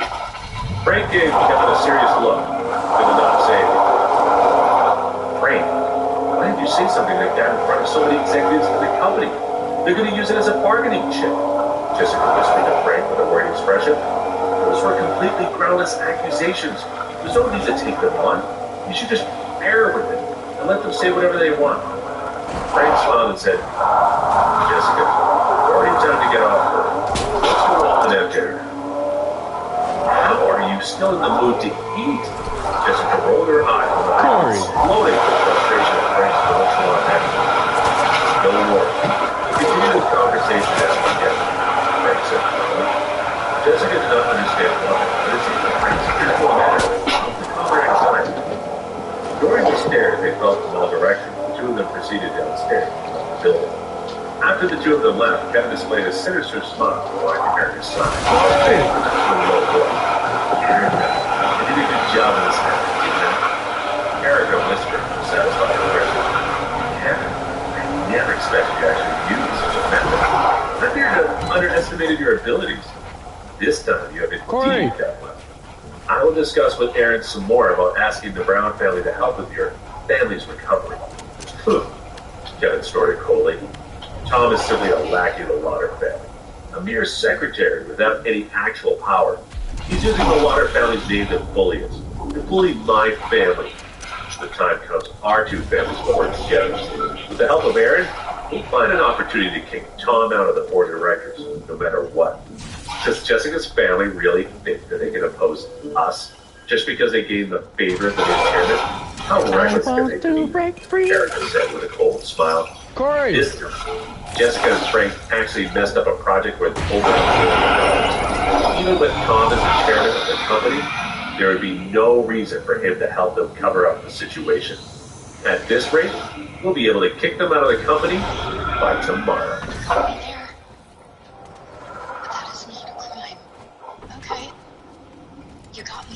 Episode 21, The Underground Rat. 20 minutes later,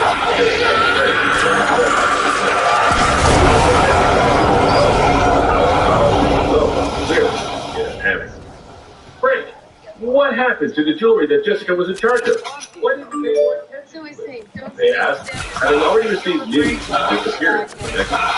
Jessica's parents began throwing out questions with a great deal of anxiety. It certainly was not every day that your daughter had such an opportunity to rise up in the company. If her career was ruined because of this matter, they would regret it for the rest of their lives. It's nothing. Just a small matter, Frank replied calmly. A small matter? Do you really think the two of us are old fools? Maria said angrily. The jewelry that Jessica personally designed, worth $1.5 million, was stolen. Don't you understand how severe this issue is? Thomas, just take a look at your wonderful son-in-law. He doesn't seem to care about this matter whatsoever. Maria burst into a fit of rage. The more she looked at Frank, the more irritated she became. Even though Jessica is in such a great situation, he doesn't seem to care about it at all. Thomas frowned and looked at Frank and said in a serious voice, Frank, Jessica asked you to be the director's assistant in the first place. Because she needed your help. How did you end up making such a crucial mistake? What did I say? Maria sighed. Didn't I warn you that we shouldn't allow a useless bum like him to be Jessica's assistant? He didn't seem to help her at all. Jessica would immerse herself in the research and development of the project every day and naturally does not have time to pay close attention to every tiny detail. She turned back to Frank. You, on the other hand, aren't even capable of looking after a single item. What the hell were you even doing? Maria fumed with even more rage as she went on. Not only that, but I even heard that you boasted in front of all the executives of the company that the King of the World will appear at the jewelry exhibition tomorrow. Don't you think this matter is bad enough as it is, you damn troublemaker? Mom, don't be so angry, Jessica comforted. It's not as serious as you think. It's not serious? Maria was so... You know how fast the rumors are spreading? There are already rumors accusing our family of stealing the jewelry. They also say that you were incapable of making a piece of jewelry that lived up to their expectations, even after using up all the funds. They say you had to resort to stealing.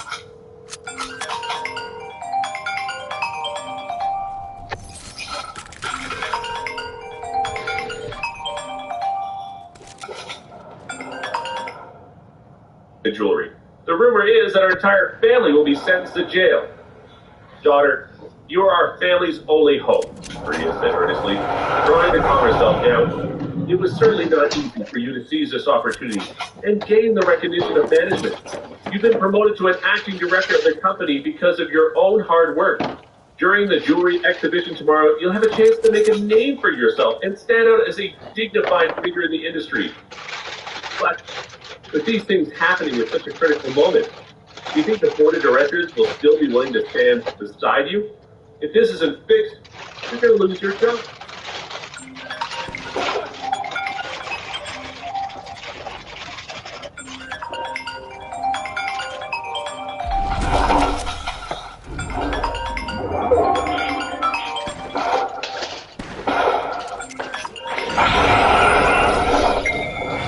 Yes, fine. I can't be right.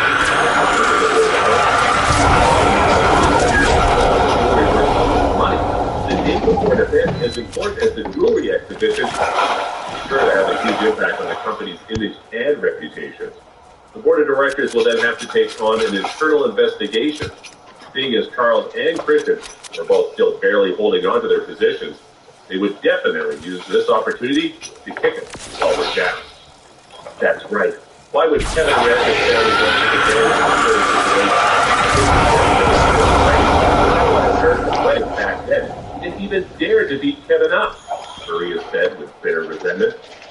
Imagine how indifferent Frank is being right now. He doesn't seem to care at all. This bum really doesn't have a conscience. Sandy has only just started to have better luck. But now we're going to be ruined again by a thief like you. Maria shouted mercilessly as she vented all her anger onto Frank. Maria suddenly recalled something else. That's right. If I had not heard about the rumor, I definitely would not have found about this, she said, sweeping her gaze towards Jessica. Jessica, about the BMW, she started seriously. She knew that her daughter could definitely not have afforded such a luxurious car with her own savings. That car is Frank's.